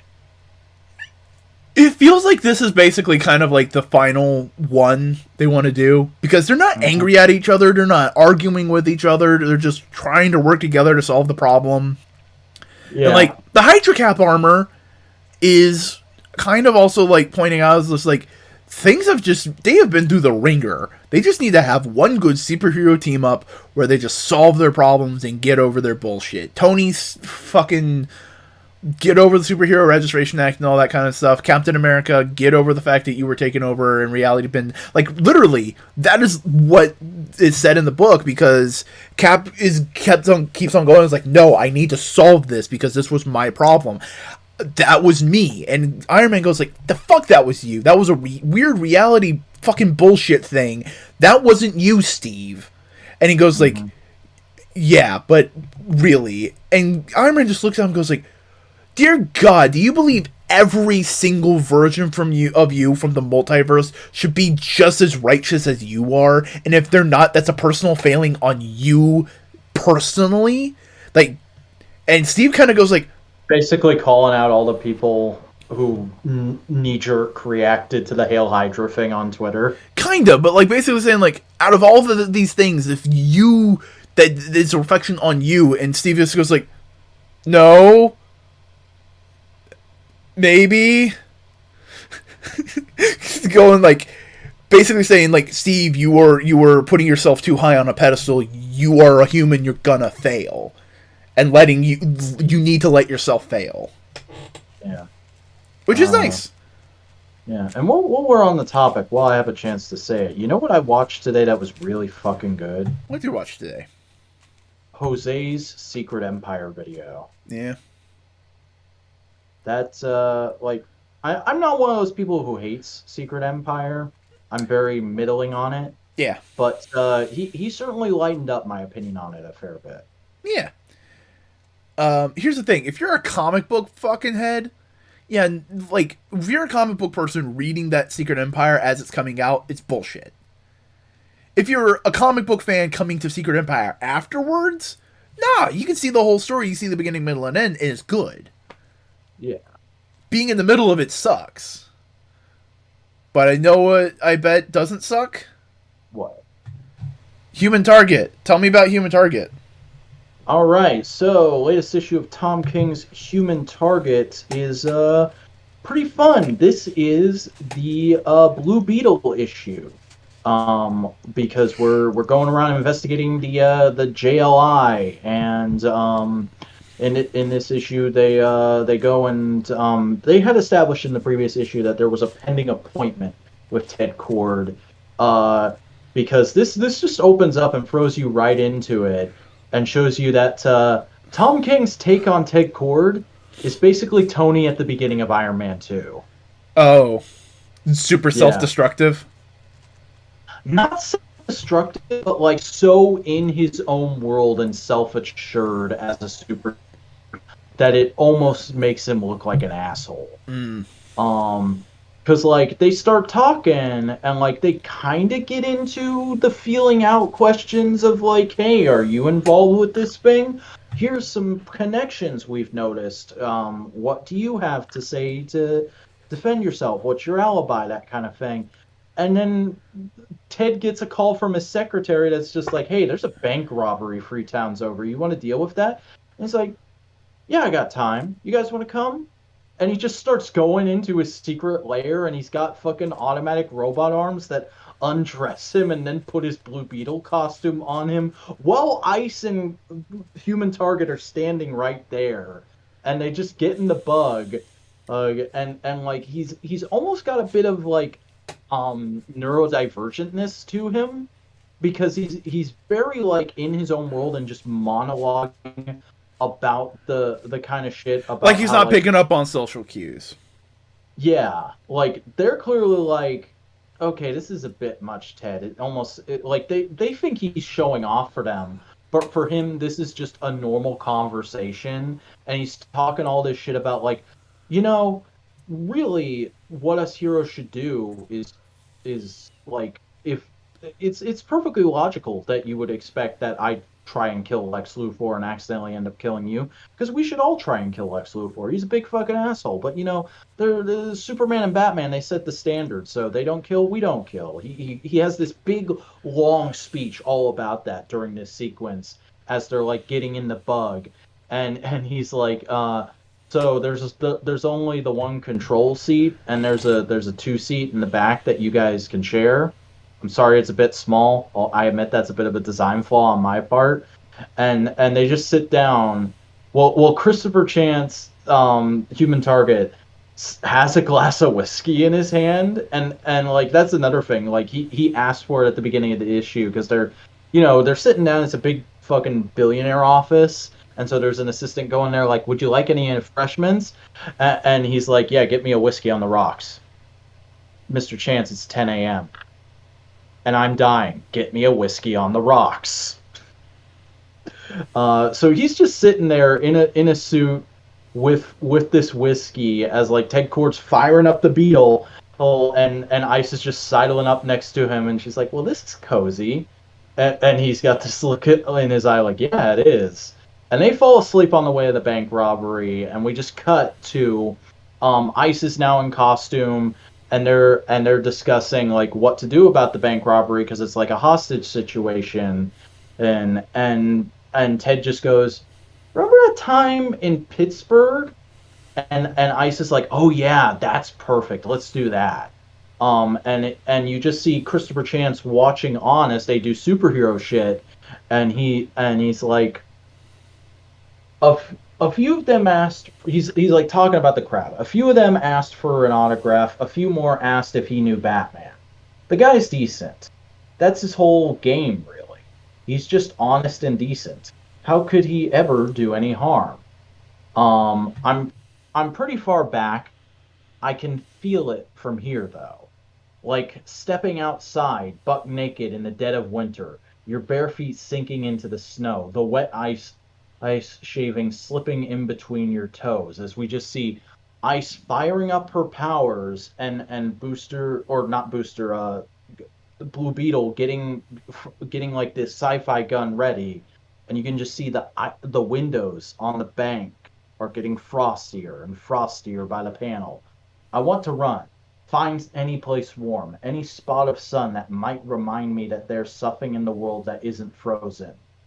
And like I said, whoosh, the doors blow open and the bank robbers say, "Get us the fuck out of here." They froze them out, and then there's just this brilliant page of Christopher Chance just drinking from a flask and watching on as there's like all these 60s Batman effects around him and word balloons of the bank robbers getting their asses handed to them by Blue Beetle and Ice. Nice.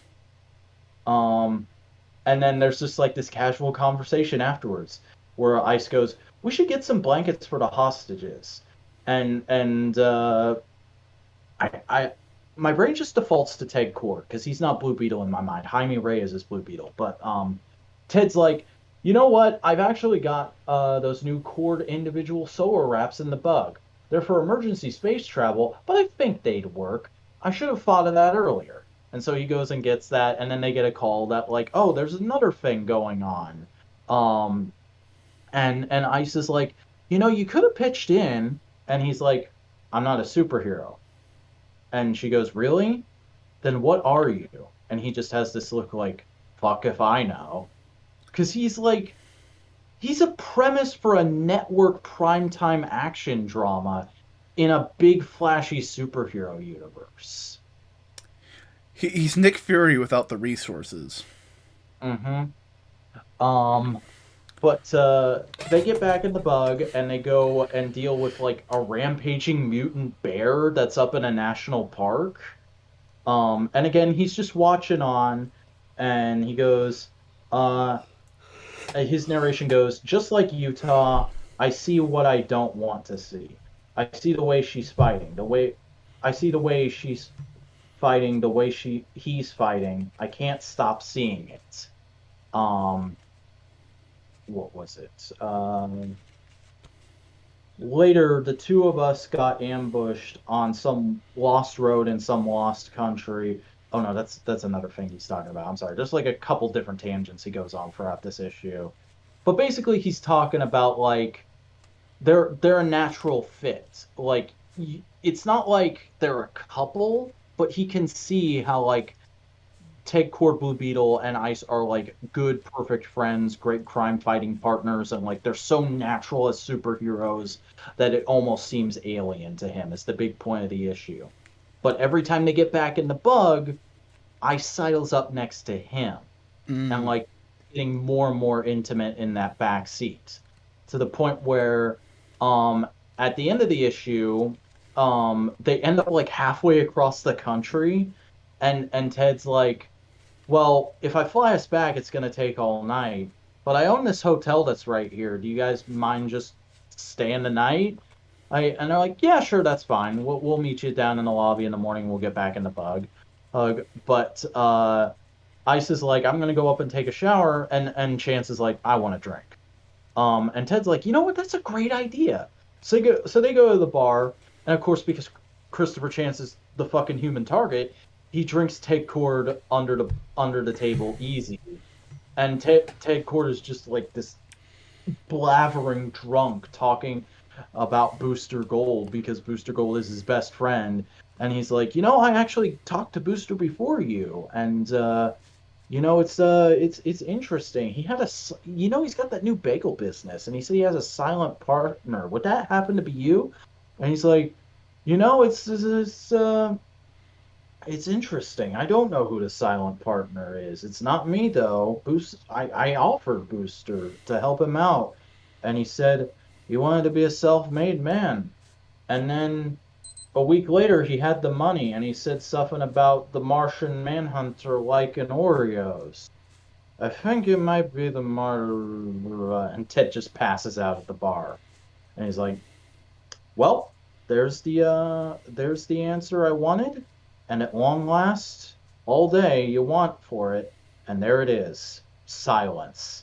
Because Ted has just been this rambling fucking egotist all day. Um, and so he goes back up to his room after that, and he goes, "I get back to my room. The lock is broken and cold." And he stops for a second, and he just hears from the other side, "I know you're out there, Christopher. I can feel your warmth. You can come in, It's open." And he slowly pushes the door open, and Ice is in a robe. Mm. And she's pouring herself a whiskey. And the last page is they go to bed together. And fucking here's how you tell it's a Tom King not for all ages book. The fucking last line of the issue is Ice saying, it'll get cold when I can't help it. Is that okay? And Christopher just kisses her. Still enjoying the book? Yep. And I'm still going on the train of she's going to end up being the one who tried to poison Lex Luthor. Like, it just seems too like it's that thing of like they're really trying to push you away from thinking it's her, and I'm like, that usually. Yep.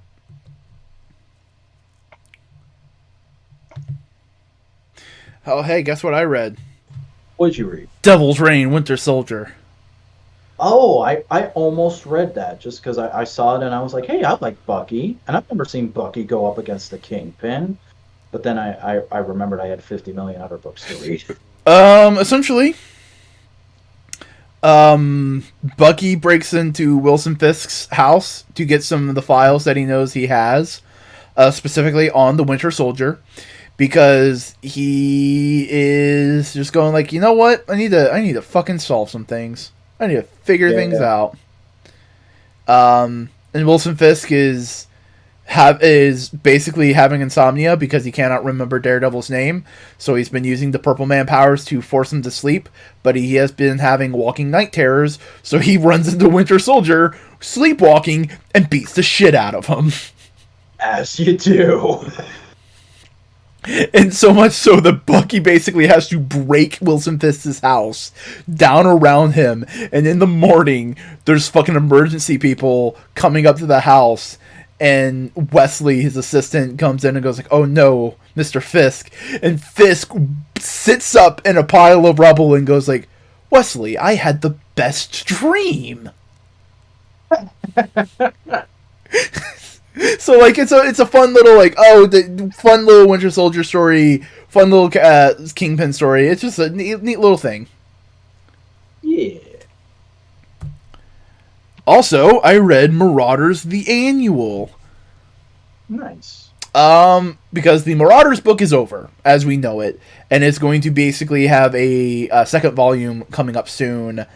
And this is just the introduction to the new team, forming the team, getting the team together, and explaining where the past members of the team were that we didn't know about, what they were going to be doing. So we knew about Storm, she's up on Mars, all this kind of stuff. Bishop's still on the team. Iceman and Emma Frost's brother, I can't remember his name, Nathan Frost? I think so. Nathan Frost are having a little date in a hot tub, so they're together, which is cute. And Kate Pride basically grabs the remnants of X Factor and Hellions and makes a new team. Because it's Akihiro, Dakin, his girlfriend, Psylocke, Bishop, Tempo. They're all going to be on the new Marauders team. Alright, it's legit.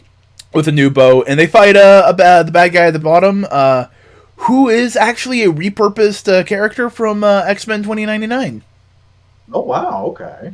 Or he may be the same character, and he just lives that long, but I don't know. I don't know, it's fucking Krakoa. Anything can happen, dude. Yeah. But, yeah, no. Fun. It's going to be interesting. It's going to be cool. We'll see what happens. Thor 21. This is a continuation of the fight against Mjolnir. But also we get some more information about the whole thing. That it is a lot of the spirits of the fallen that Thor has beaten, and Magog, I think it was. The spirit of Magog inhabiting the hammer and possessing it. Oh, Magog! Yeah. So they're fighting, and then Odin tries to stop it, and they just keep fighting. But they pull a ruse on the hammer and send it away with Lady Sif doing some good dope shit. Yeah, it's just a cool thriller book. Donny Cates' lore is fantastic. It's good. Makes sense. Black Panther issue number 3. It's continuing the secret agent arc. He's basically going around to all of the different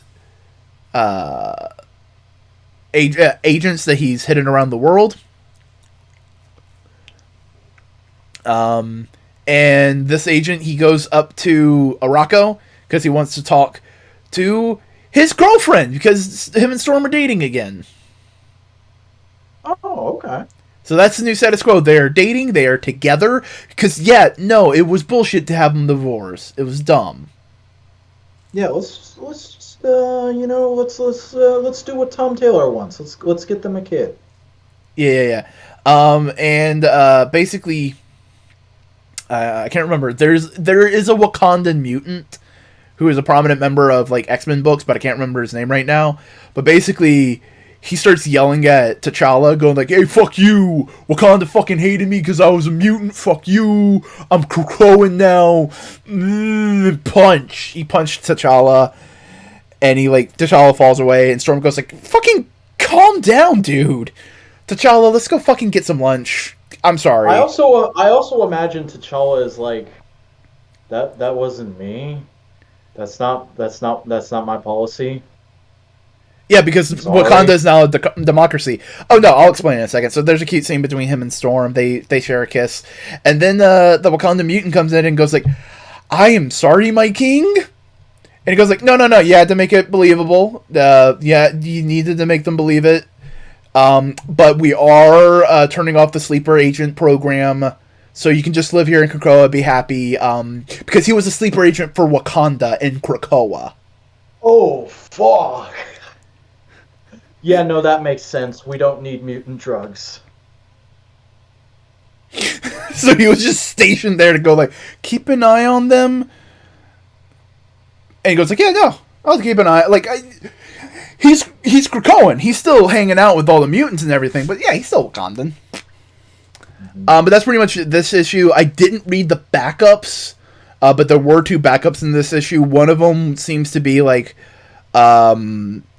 Black Panther with a little bit of like traditional African storytelling with tricksters and like that kind of stuff. And the other the main on Black Panther right now? Do what? Who's the main writer on Black Panther right now? It's Ridley. That's the name on the book. Okay. And the other one is basically a little bit of an origin story. Get to know a brand new Wakandan hero they're introducing. But yeah, I didn't read the backups. Not because I didn't want to, it's just because I finished that and then I wanted to read a different book and I didn't get back to it. Yeah, makes sense. But goddamn, look at that cover. That is a great cover, yeah. Goddamn, if another image to put into the, like, Queen's Goddess Storm category. She's beautiful. Mm-hmm. Hey, tell me about the end of Superman 78.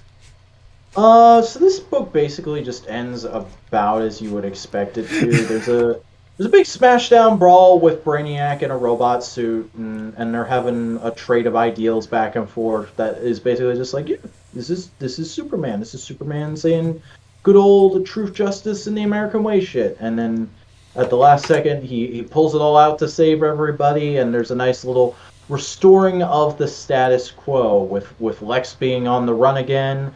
And Supes being back in his life as Clark, and nobody being the wiser, even though he was gone for like 3 days. And now the 76th universe Superman has the bottle city of Kandor, as well as various other bottle cities in his Fortress of Solitude, which was never a thing in those old Christopher Reeve movies. So. This is the conclusion of this book, but who's to say we won't get another book following up on this at some point? You know what I would love to see in like another in a future crisis-y multiverse thing with all that stuff? I would love to see pre-crisis Superman and contemporary Superman have like a little conversation, and Superman goes like, "You know what we fight for? Truth, justice, and a better tomorrow." And the old Superman just goes like, "Whatever happened to the American way? We realize that there's more to the world than America." Yeah, I like that. Or he just goes, "The American way should be a better tomorrow."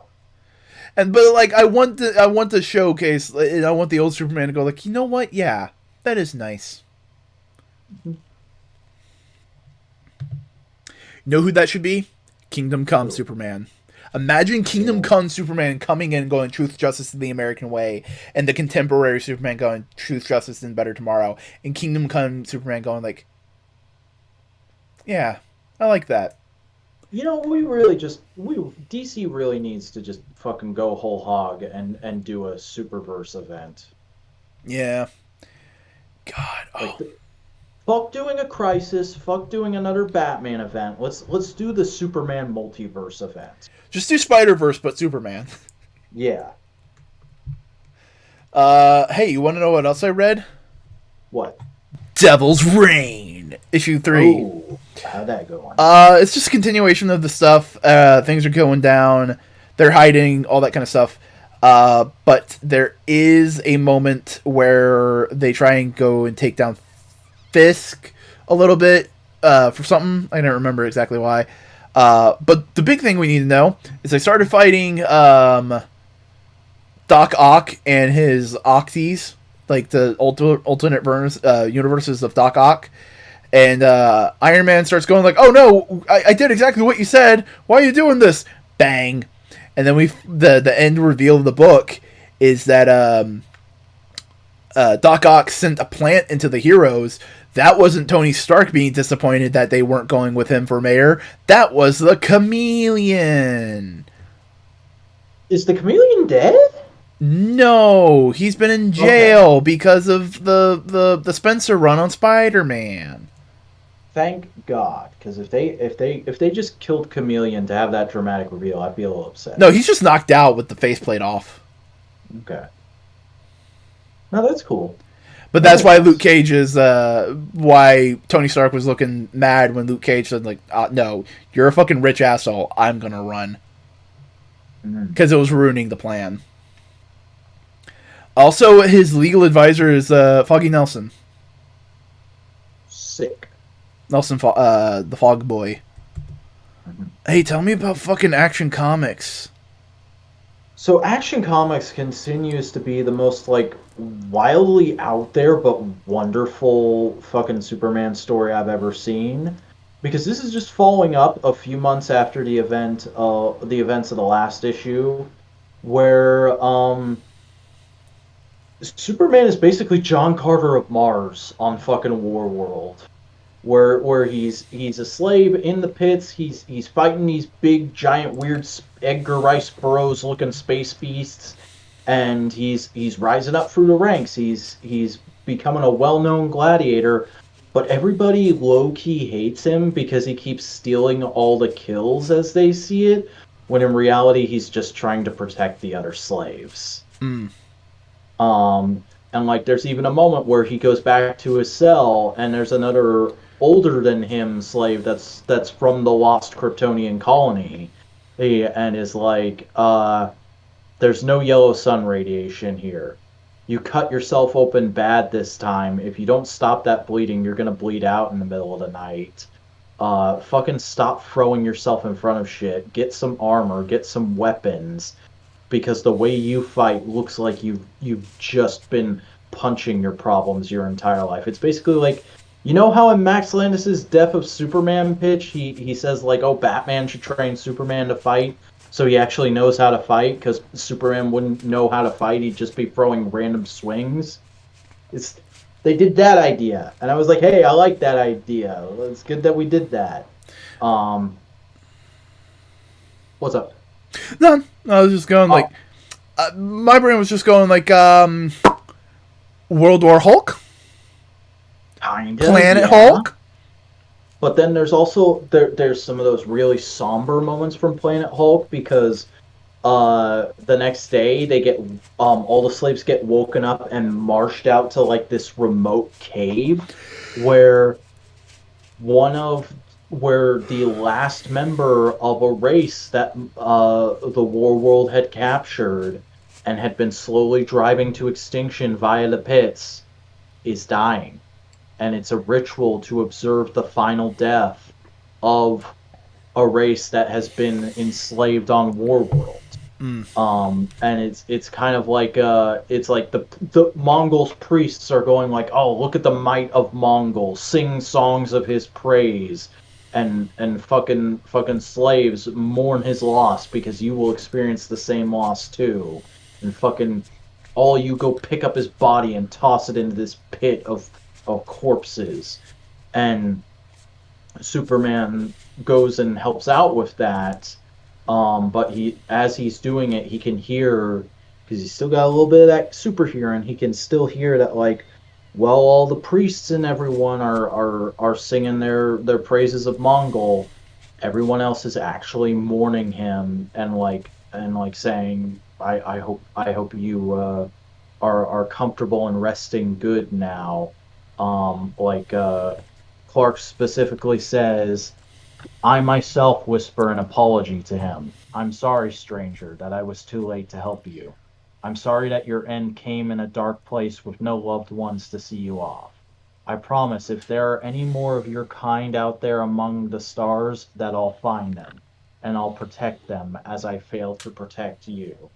As you just see the body, the husk of what would normally look like a big monster mash you draw Superman fighting in a regular issue, just like somberly tumbling down onto this pit of bodies. And then Superman turns around and he sees the priests are reading off these scriptures on the walls, and he's like, wait a fucking second. I've seen that writing elsewhere on the planet. And I've read enough, I've seen enough alien languages in my time to be able to not read another language instantly, but know like the basics of how that language is supposed to work. They're not reading it right. That language goes bottom to top.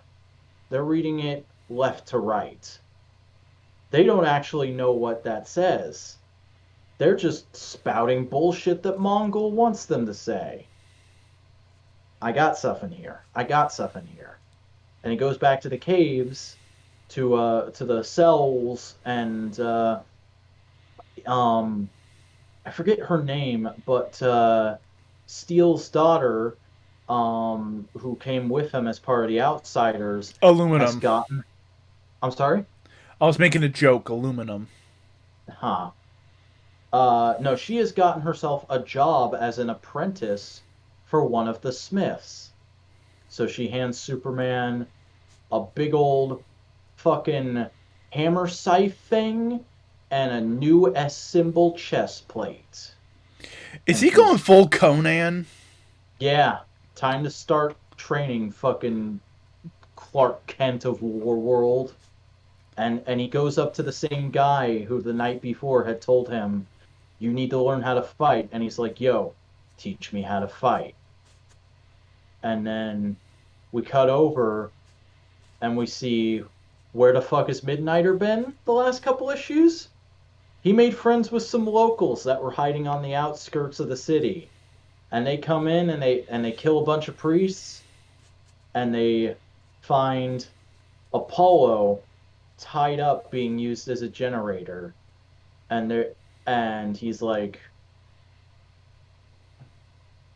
I don't know how, but they didn't break him yet. But we will. We'll break him out. You hear me, babe? Midnighter's gonna get you out of here. And the final panel is just like this gorgeous full-page drawing of Apollo standing there being like, fuck yeah, let's kick the shit out of these guys. The hubbies are back together. Mm-hmm. Boys are back in town. Yeah. It's because that was good. Hey. Hey. Hey. Tell me about Batman Catwoman special. Oh, Jesus fucking Christ. So this issue. Okay, so you know how this whole series is basically an exploration of an alternate timeline where like that King introduced in an annual during his run of like, so we all know that DC's not going to let me have Batman and Catwoman get married and stay together. But here's a little peek at what this timeline would be like. And this is following up on the aftermath of that annual. This issue is just like every page a little snapshot of Selina's entire life in this timeline. Of just basically, hey, this is their life that I don't want to show you and just show you the aftermath. Yeah. So, fucking page one, a drunk finds her as an infant in a dumpster. Ooh. Page two, she's a toddler in the Wayne Home for Orphaned Children, being led to the portrait of the Waynes by a cat. Page three, she draws a cat and holds it up to her imaginary friend, which is the portrait of young Bruce Wayne. Oh, Tom King's doing that.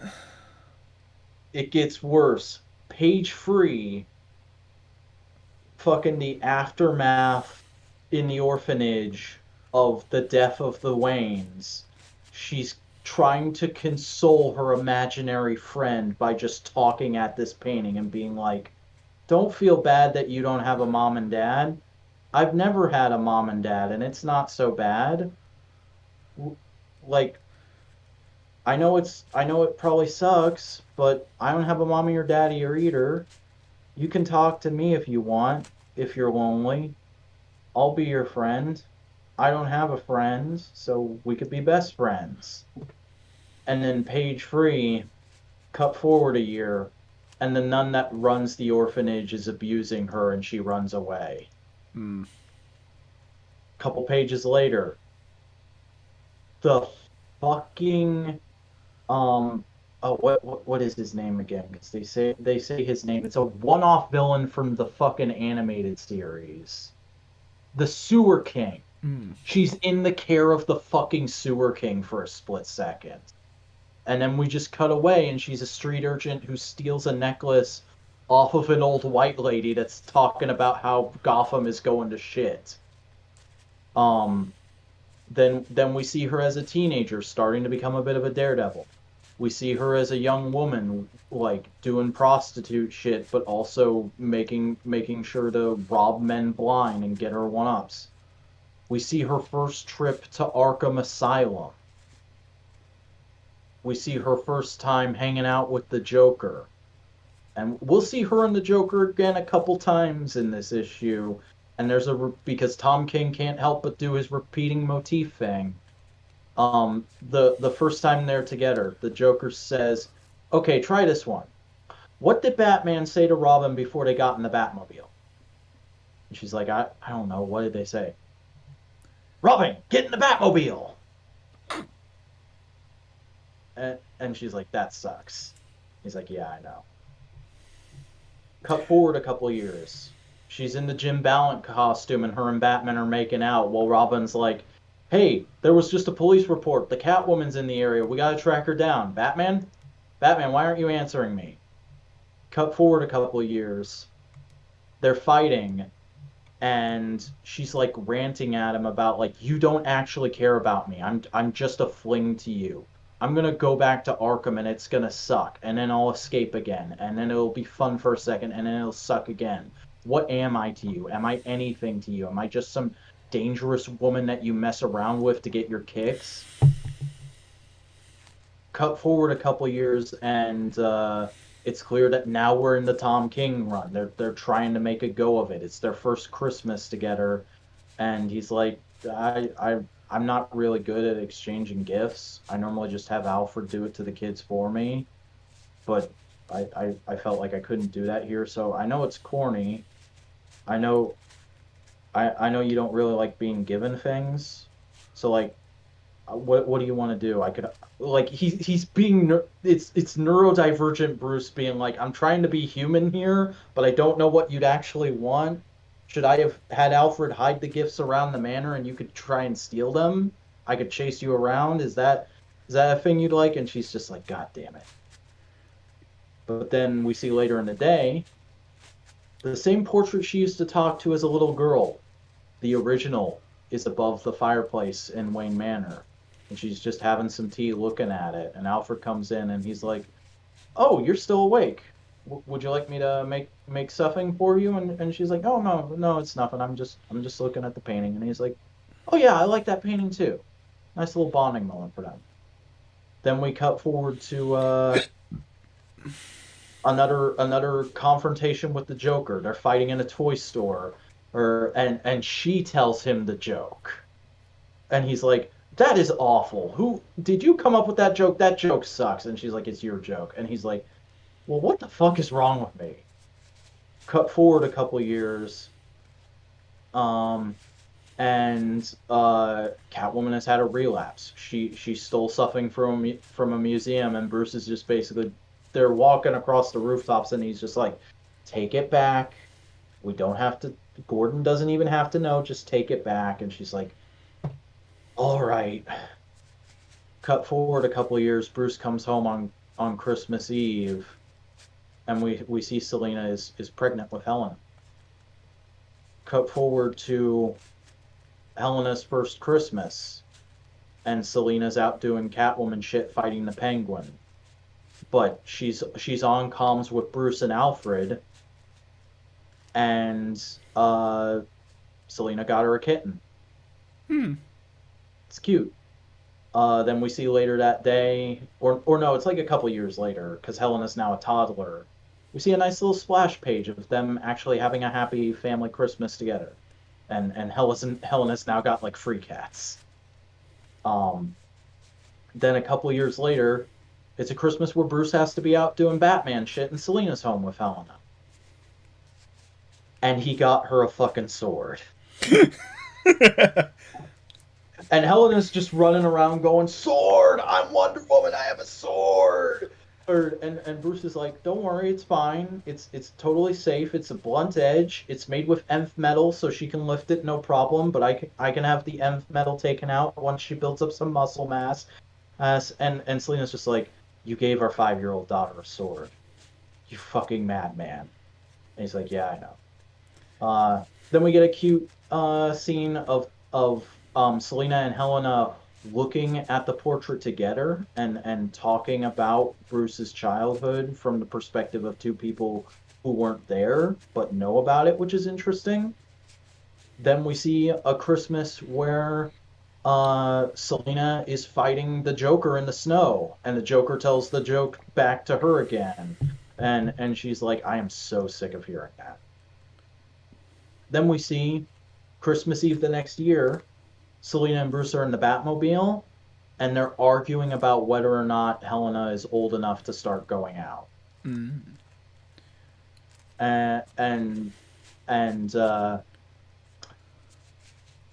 Bruce's argument is, she's almost 12, Damien was 10 when he first went out. And she just goes, "Damien was raised by murderous assassins." And Bruce fires back with, "Yes, and Helena was raised by you." Oof. So we cut forward to the next day, and Helena's dressed as Robin, and we're getting that like first day of school, mom preparing her daughter thing, and it's, "All right, now remember what I taught you." And she's like, "I'm a big girl. I don't need a mantra. I can handle myself." And she's like, "Yeah, but I'm your mom, and I'm gonna worry. Now tell me what I taught you." And she says 3 times in a row, "If I see the Joker, run the other way." And then we cut forward to later that day, and and all 3 of them are in a death trap as a family. And Selina's like, "Oh, this is nice. We never all do stuff together anymore." And Bruce is like, "This is hardly the time." And Bruce and Helena at the same time go, "This is hardly the time, Cat." then we cut forward to uh middle-aged Bruce getting up in bed in the middle of the night and seeing the bat symbol, and he's like, I should go. And Selena gets up and grabs him and goes, "It's Christmas. Let Helena get it. She's old enough to handle it herself now." And he's like, "I'm getting old and I don't like it." And she's like, "I know." And then we see probably the biggest gut punch of the issue for me, the Riddler with Alzheimer's. Ooh. Yeah, Riddler's just standing in the middle of a bank with nobody in it in the middle of the night trying to stick it up, and he's like, "Wait, where's everyone?" And then Selena comes up in her Catwoman costume and she's like, "It's Christmas, Eddie. The bank is closed." And he goes, "What? No, it's not Christmas. I planned this for what? What is? Where are? Where am I? I'm not supposed to be. What is this? Who are you?" And Selena just goes, I'm a friend, Eddie. Just an old friend. Why don't you come with me back to the hospital? They can take care of you." And Riddler just goes, "I have so many questions." Hmm. Then we see old man Bruce and Selena walking on a tropical beach somewhere, just having that old couple moment. Then we get a really cool scene of Helena and Selena running on rooftops together and just being like, "Ha! Bet you can't keep up, old woman. There's no way you have as much skill as I do, you little shit." And then they're like, "Oh," and then at the end of the race, they're both like, "So you bet Batman that you could beat me, didn't you?" "Yeah, you did too." "Well, looks like we're both on par still. I love you. I love you too." Cute little moment. Um, then we see Bruce old and sick, and Selena helping him to bed, and just being like, "It's okay. You can be old and sick. It's okay. Helena's got things. The other kids have things. It's okay." And then we cut to Selena in front of Bruce's grave on Christmas Eve, just having this huge monologue of like, "Do you remember when Isis died and Helena was just gone, devastated? She had that little cat. We gave it to her at Christmas. They were both these fragile little kittens, and maybe that's what I was thinking of. What I was thinking she would be when she lost you. But then we both remembered what you told her back when Isis died. How you helped her through it, and you said there's always hope. You can always get through, and you're allowed to mourn things, and time passes, and it's gonna get better no matter what." And I'm here tonight to tell you that that's bullshit. Everything's gone to shit since you died, and it sucks, and you're full of crap just like you always were. And then we cut forward a few years to past the story that's been going on in this miniseries, and we see Selena back at the orphanage she grew up in, and the superintendent of it is like, we're always so thankful of the charitable donations that the Wayne family gives every year, but there's been some pushback on the request you had this year. Do you really think we have to provide a cat for each child?" She's like, "Yeah, if you want my fucking money to keep coming. I like cats. The kids need pets. Give them pets." And then the last page of the issue is she walks out into the alleyway by the orphanage. The alleyway where she was found as an infant in the dumpster. And a mugger comes out and goes, "Give me your fucking jewels. I know you're a rich lady. I can tell by the way you're dressed. Give me. Do you hear me, you rich cunt? Give me your shit." And Selena just says, "Oh, honey, you're doing it all wrong." And then she's shot. And that is the end of Selena Kyle in this continuity. So, like, an extremely fucking heart-wrenching, all over the place, emotional roller coaster, Tom King to a T issue. And I fucking loved it. My favorite issue of the week, honestly. All right. It just seems like this is what everybody wanted from the Tom King thing, and they're not getting it. Yep. It's fucking fascinating how people can simultaneously ask for Tom King to do things and then not understand that it's genius when he does them the way he would have done them anyway. But let's see, what else we got? I'm trying to see how much more we got to go through. So why don't we talk about Mary Jane and Black Cat? All right, this is my last book for the week, and I gotta say, I really enjoyed this. Mm-hmm. I don't think it's as good as the main Spider-Man issue this week, but it's just about there. Honestly, I think you need to read it though with the Spider-Man issue. Like they work definitely, yeah, perfect together. Because basically, this is the ex and the wife fucking becoming friends, and just trying to help out Peter. And it's a great fucking. Like, it's one of those stories that you read it and you go, how the hell have we not done this sooner? Because this story, like, obviously the status quo we're in that it precipitates it is not like how have we not done this sooner? But getting Mary Jane and Felicia Hardy to this point is like something we should have done years ago. Especially because, like, just skipping right to the end, their little dialogue on the roof. Where bringing up Gwen.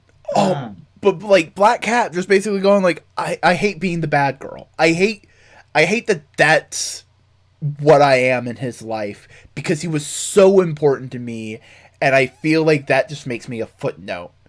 And MJ just going like, you're hardly a footnote. You're an important part of just our lives. And here's the thing, I understand. I was the bad girl. And like Felicia goes like, "What? No, you've been the perfect girlfriend." And she's like, "No, I was the party hound." Which is so great because it's almost like metatextually modern Spider-Man fandom having a conversation with long-term Spider-Man fandom. Yeah, there's that. Fucking excellent use of obscure villains in this issue. Fuck yeah, Hood.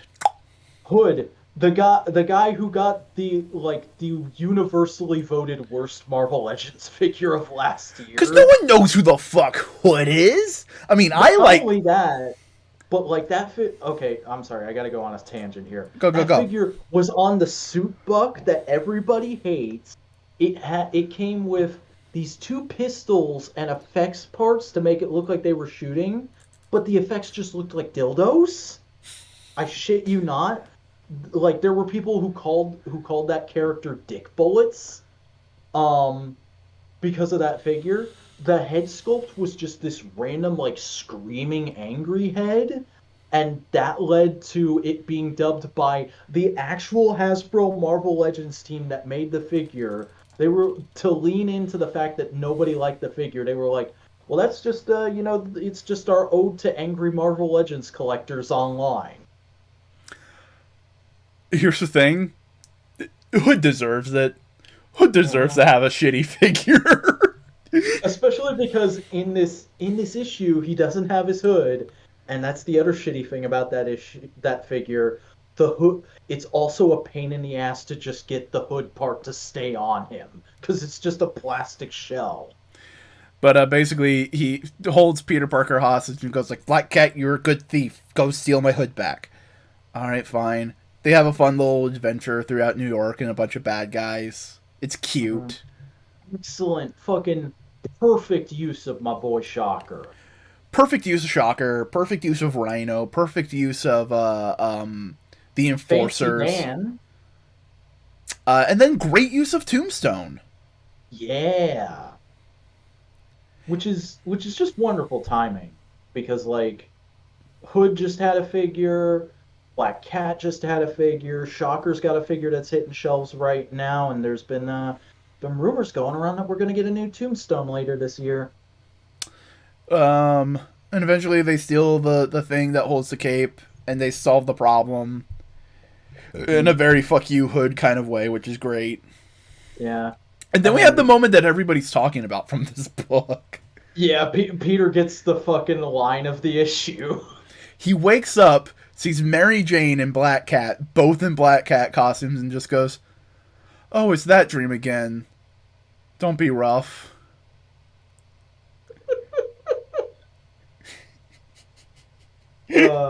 It's so good. It's so great.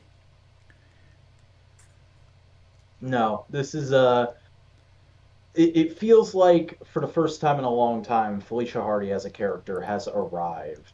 Yeah. And it makes perfect sense because both this and the ASM issue this week are written by Jed McKay, who wrote a fucking Eisner Award-winning miniseries for her last year. That was the King in Black one, wasn't it? The one that started in King in Black? It started as a King in Black tie-in, but it did it went on doing its own thing. Yeah. No, that's what I'm saying. Yeah. And I need to go back and reread it after these issues. Like I was saying, like, oh, I hope I don't have to backtrack on Wednesday and read those because they'll inform it. And now I'm like, I don't feel like I had to have read them, but I want to read them because these two issues were so good this week.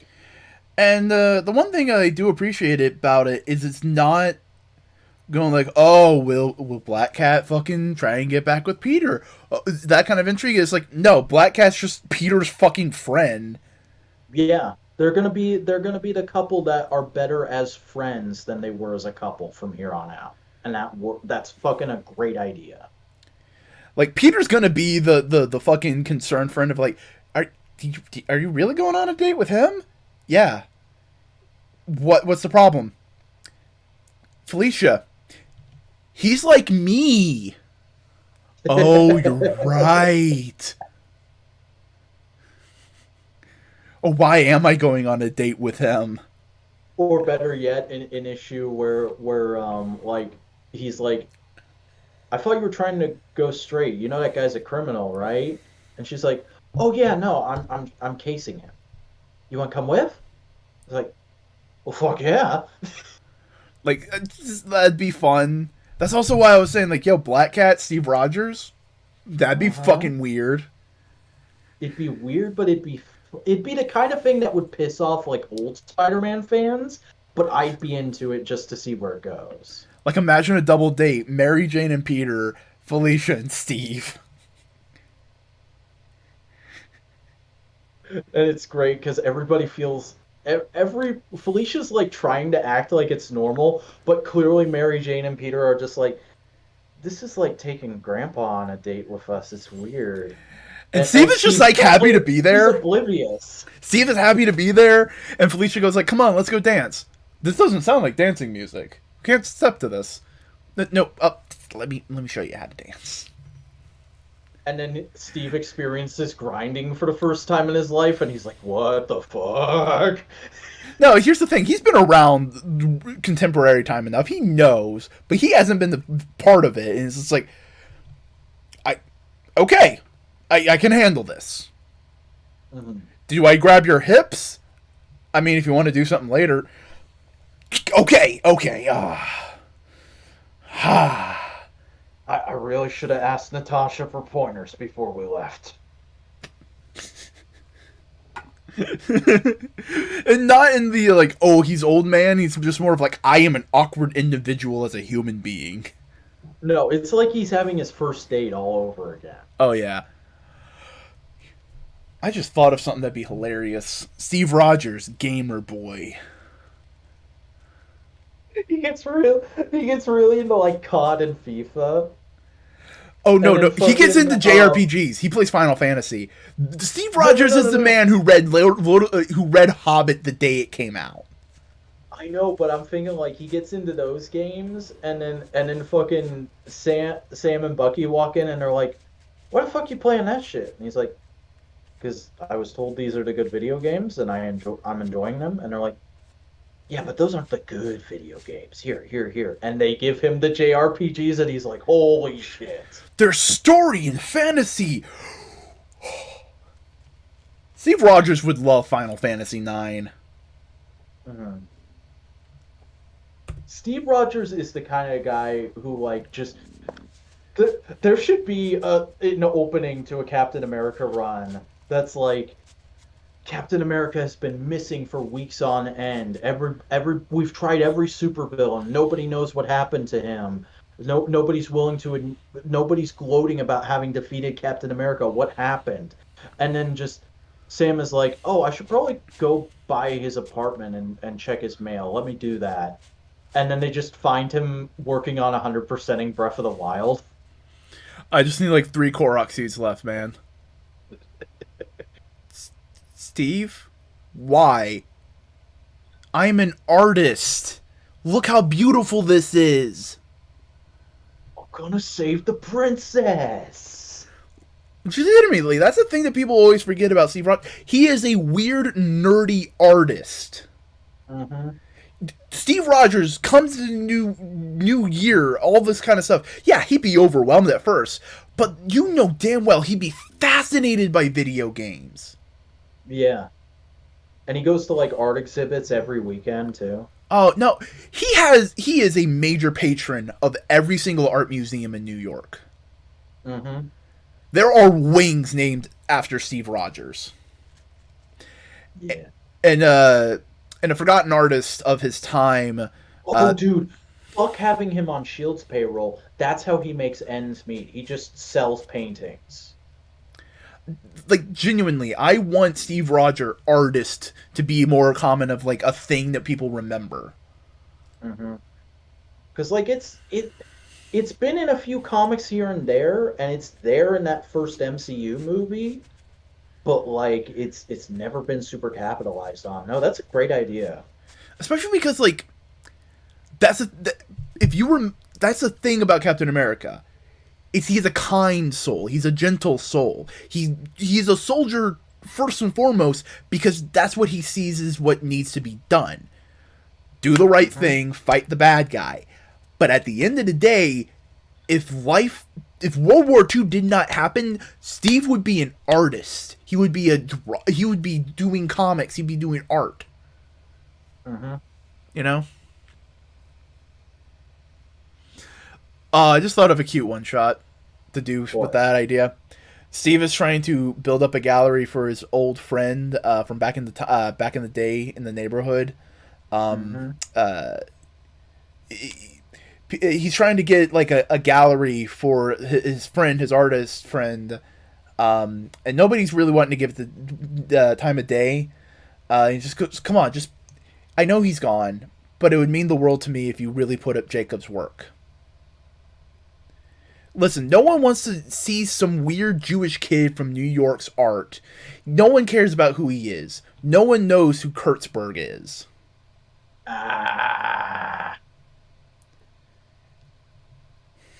You know what else I just fucking realized? But then he goes on a journey and learns about Jack Kirby, and it's just a giant love letter to Jack. You know that? Yeah.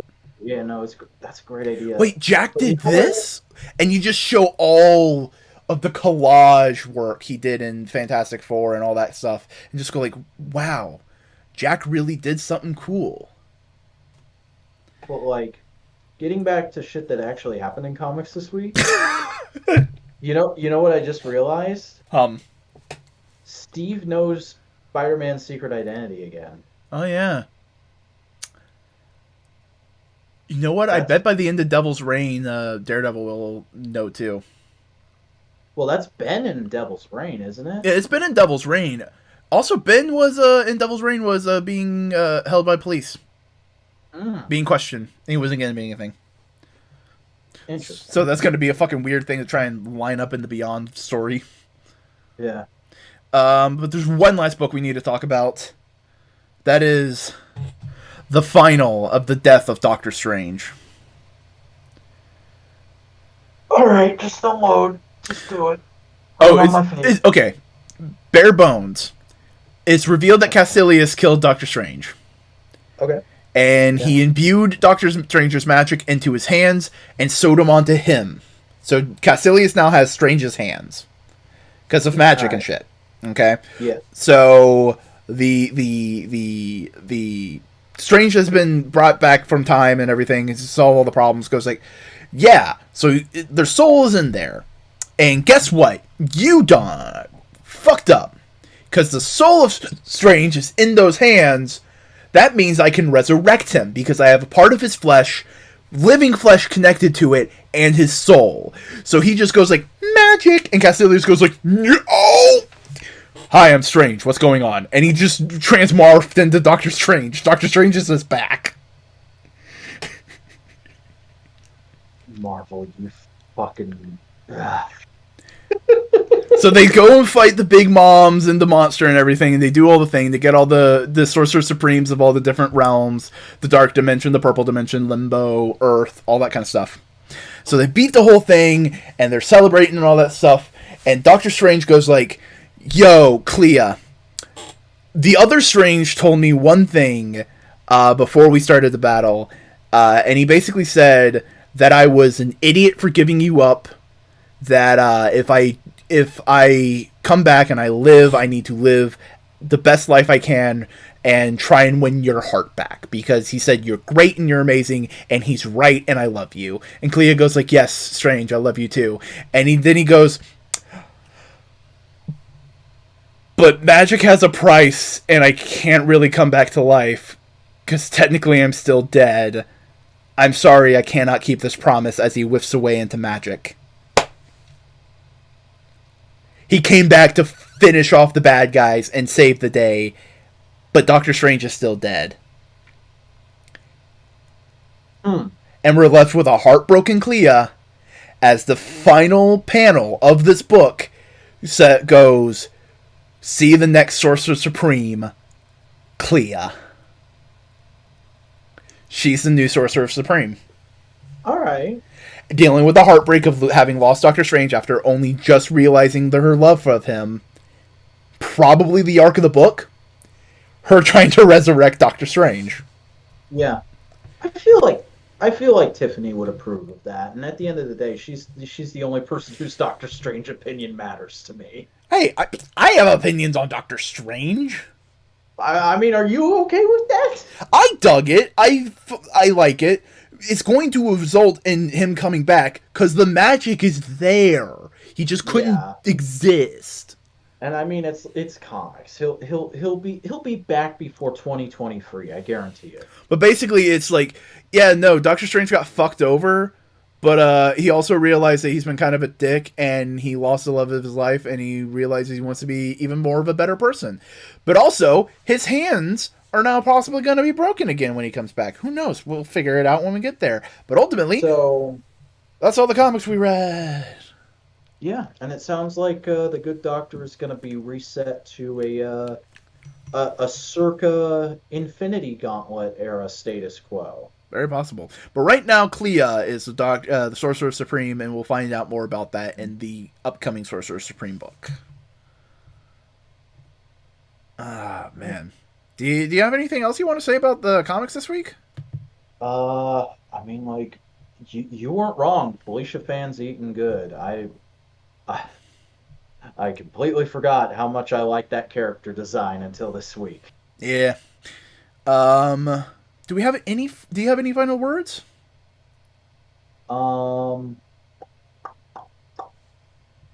Man, I really want to find Retro Collection Shop.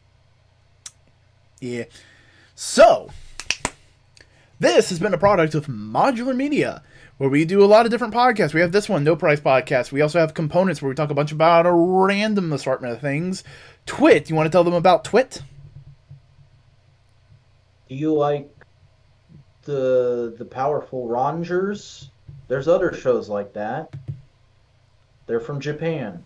Nice. Buster and I talk about them every week. It's on Twit, yeah. But we also have a wrestling podcast where me and Vac talk about wrestling in the week. Speaking of that, hey, tell them about your shit. Hey everybody, I'm the Vacuuminator. I make videos about things and stuff at youtube.com/thevacuuminator. I'm also on Twitter talking about things and stuff at the Vacuuminator. And I'm on Instagram posting photos of things and stuff at _Vacuuminator. I'm very tired. You know what? Let's just go into my final statement of the night, which is that I have been up since 11 a.m. yesterday, and I'm so ready to brush my teeth and go to bed. Fair enough. So real quick, hey, howdy, I'm Chris Boingo Writer Gaston. You want to see me on Twitch? Twitch.tv/Boingo Writer. On any other social media platform at Boingo_Writer. See me, see my content, do all that kind of stuff. You good, bro? Yeah. Any final words? I mean, like I said, I pulled an all-nighter last night, and literally right before we started streaming, the second energy drink I had taken today started wearing off. So it's been like a slow decline this full stream. And yeah, now I'm pretty much in full crash mode. So Yeah. I'm going to bed. Enough said.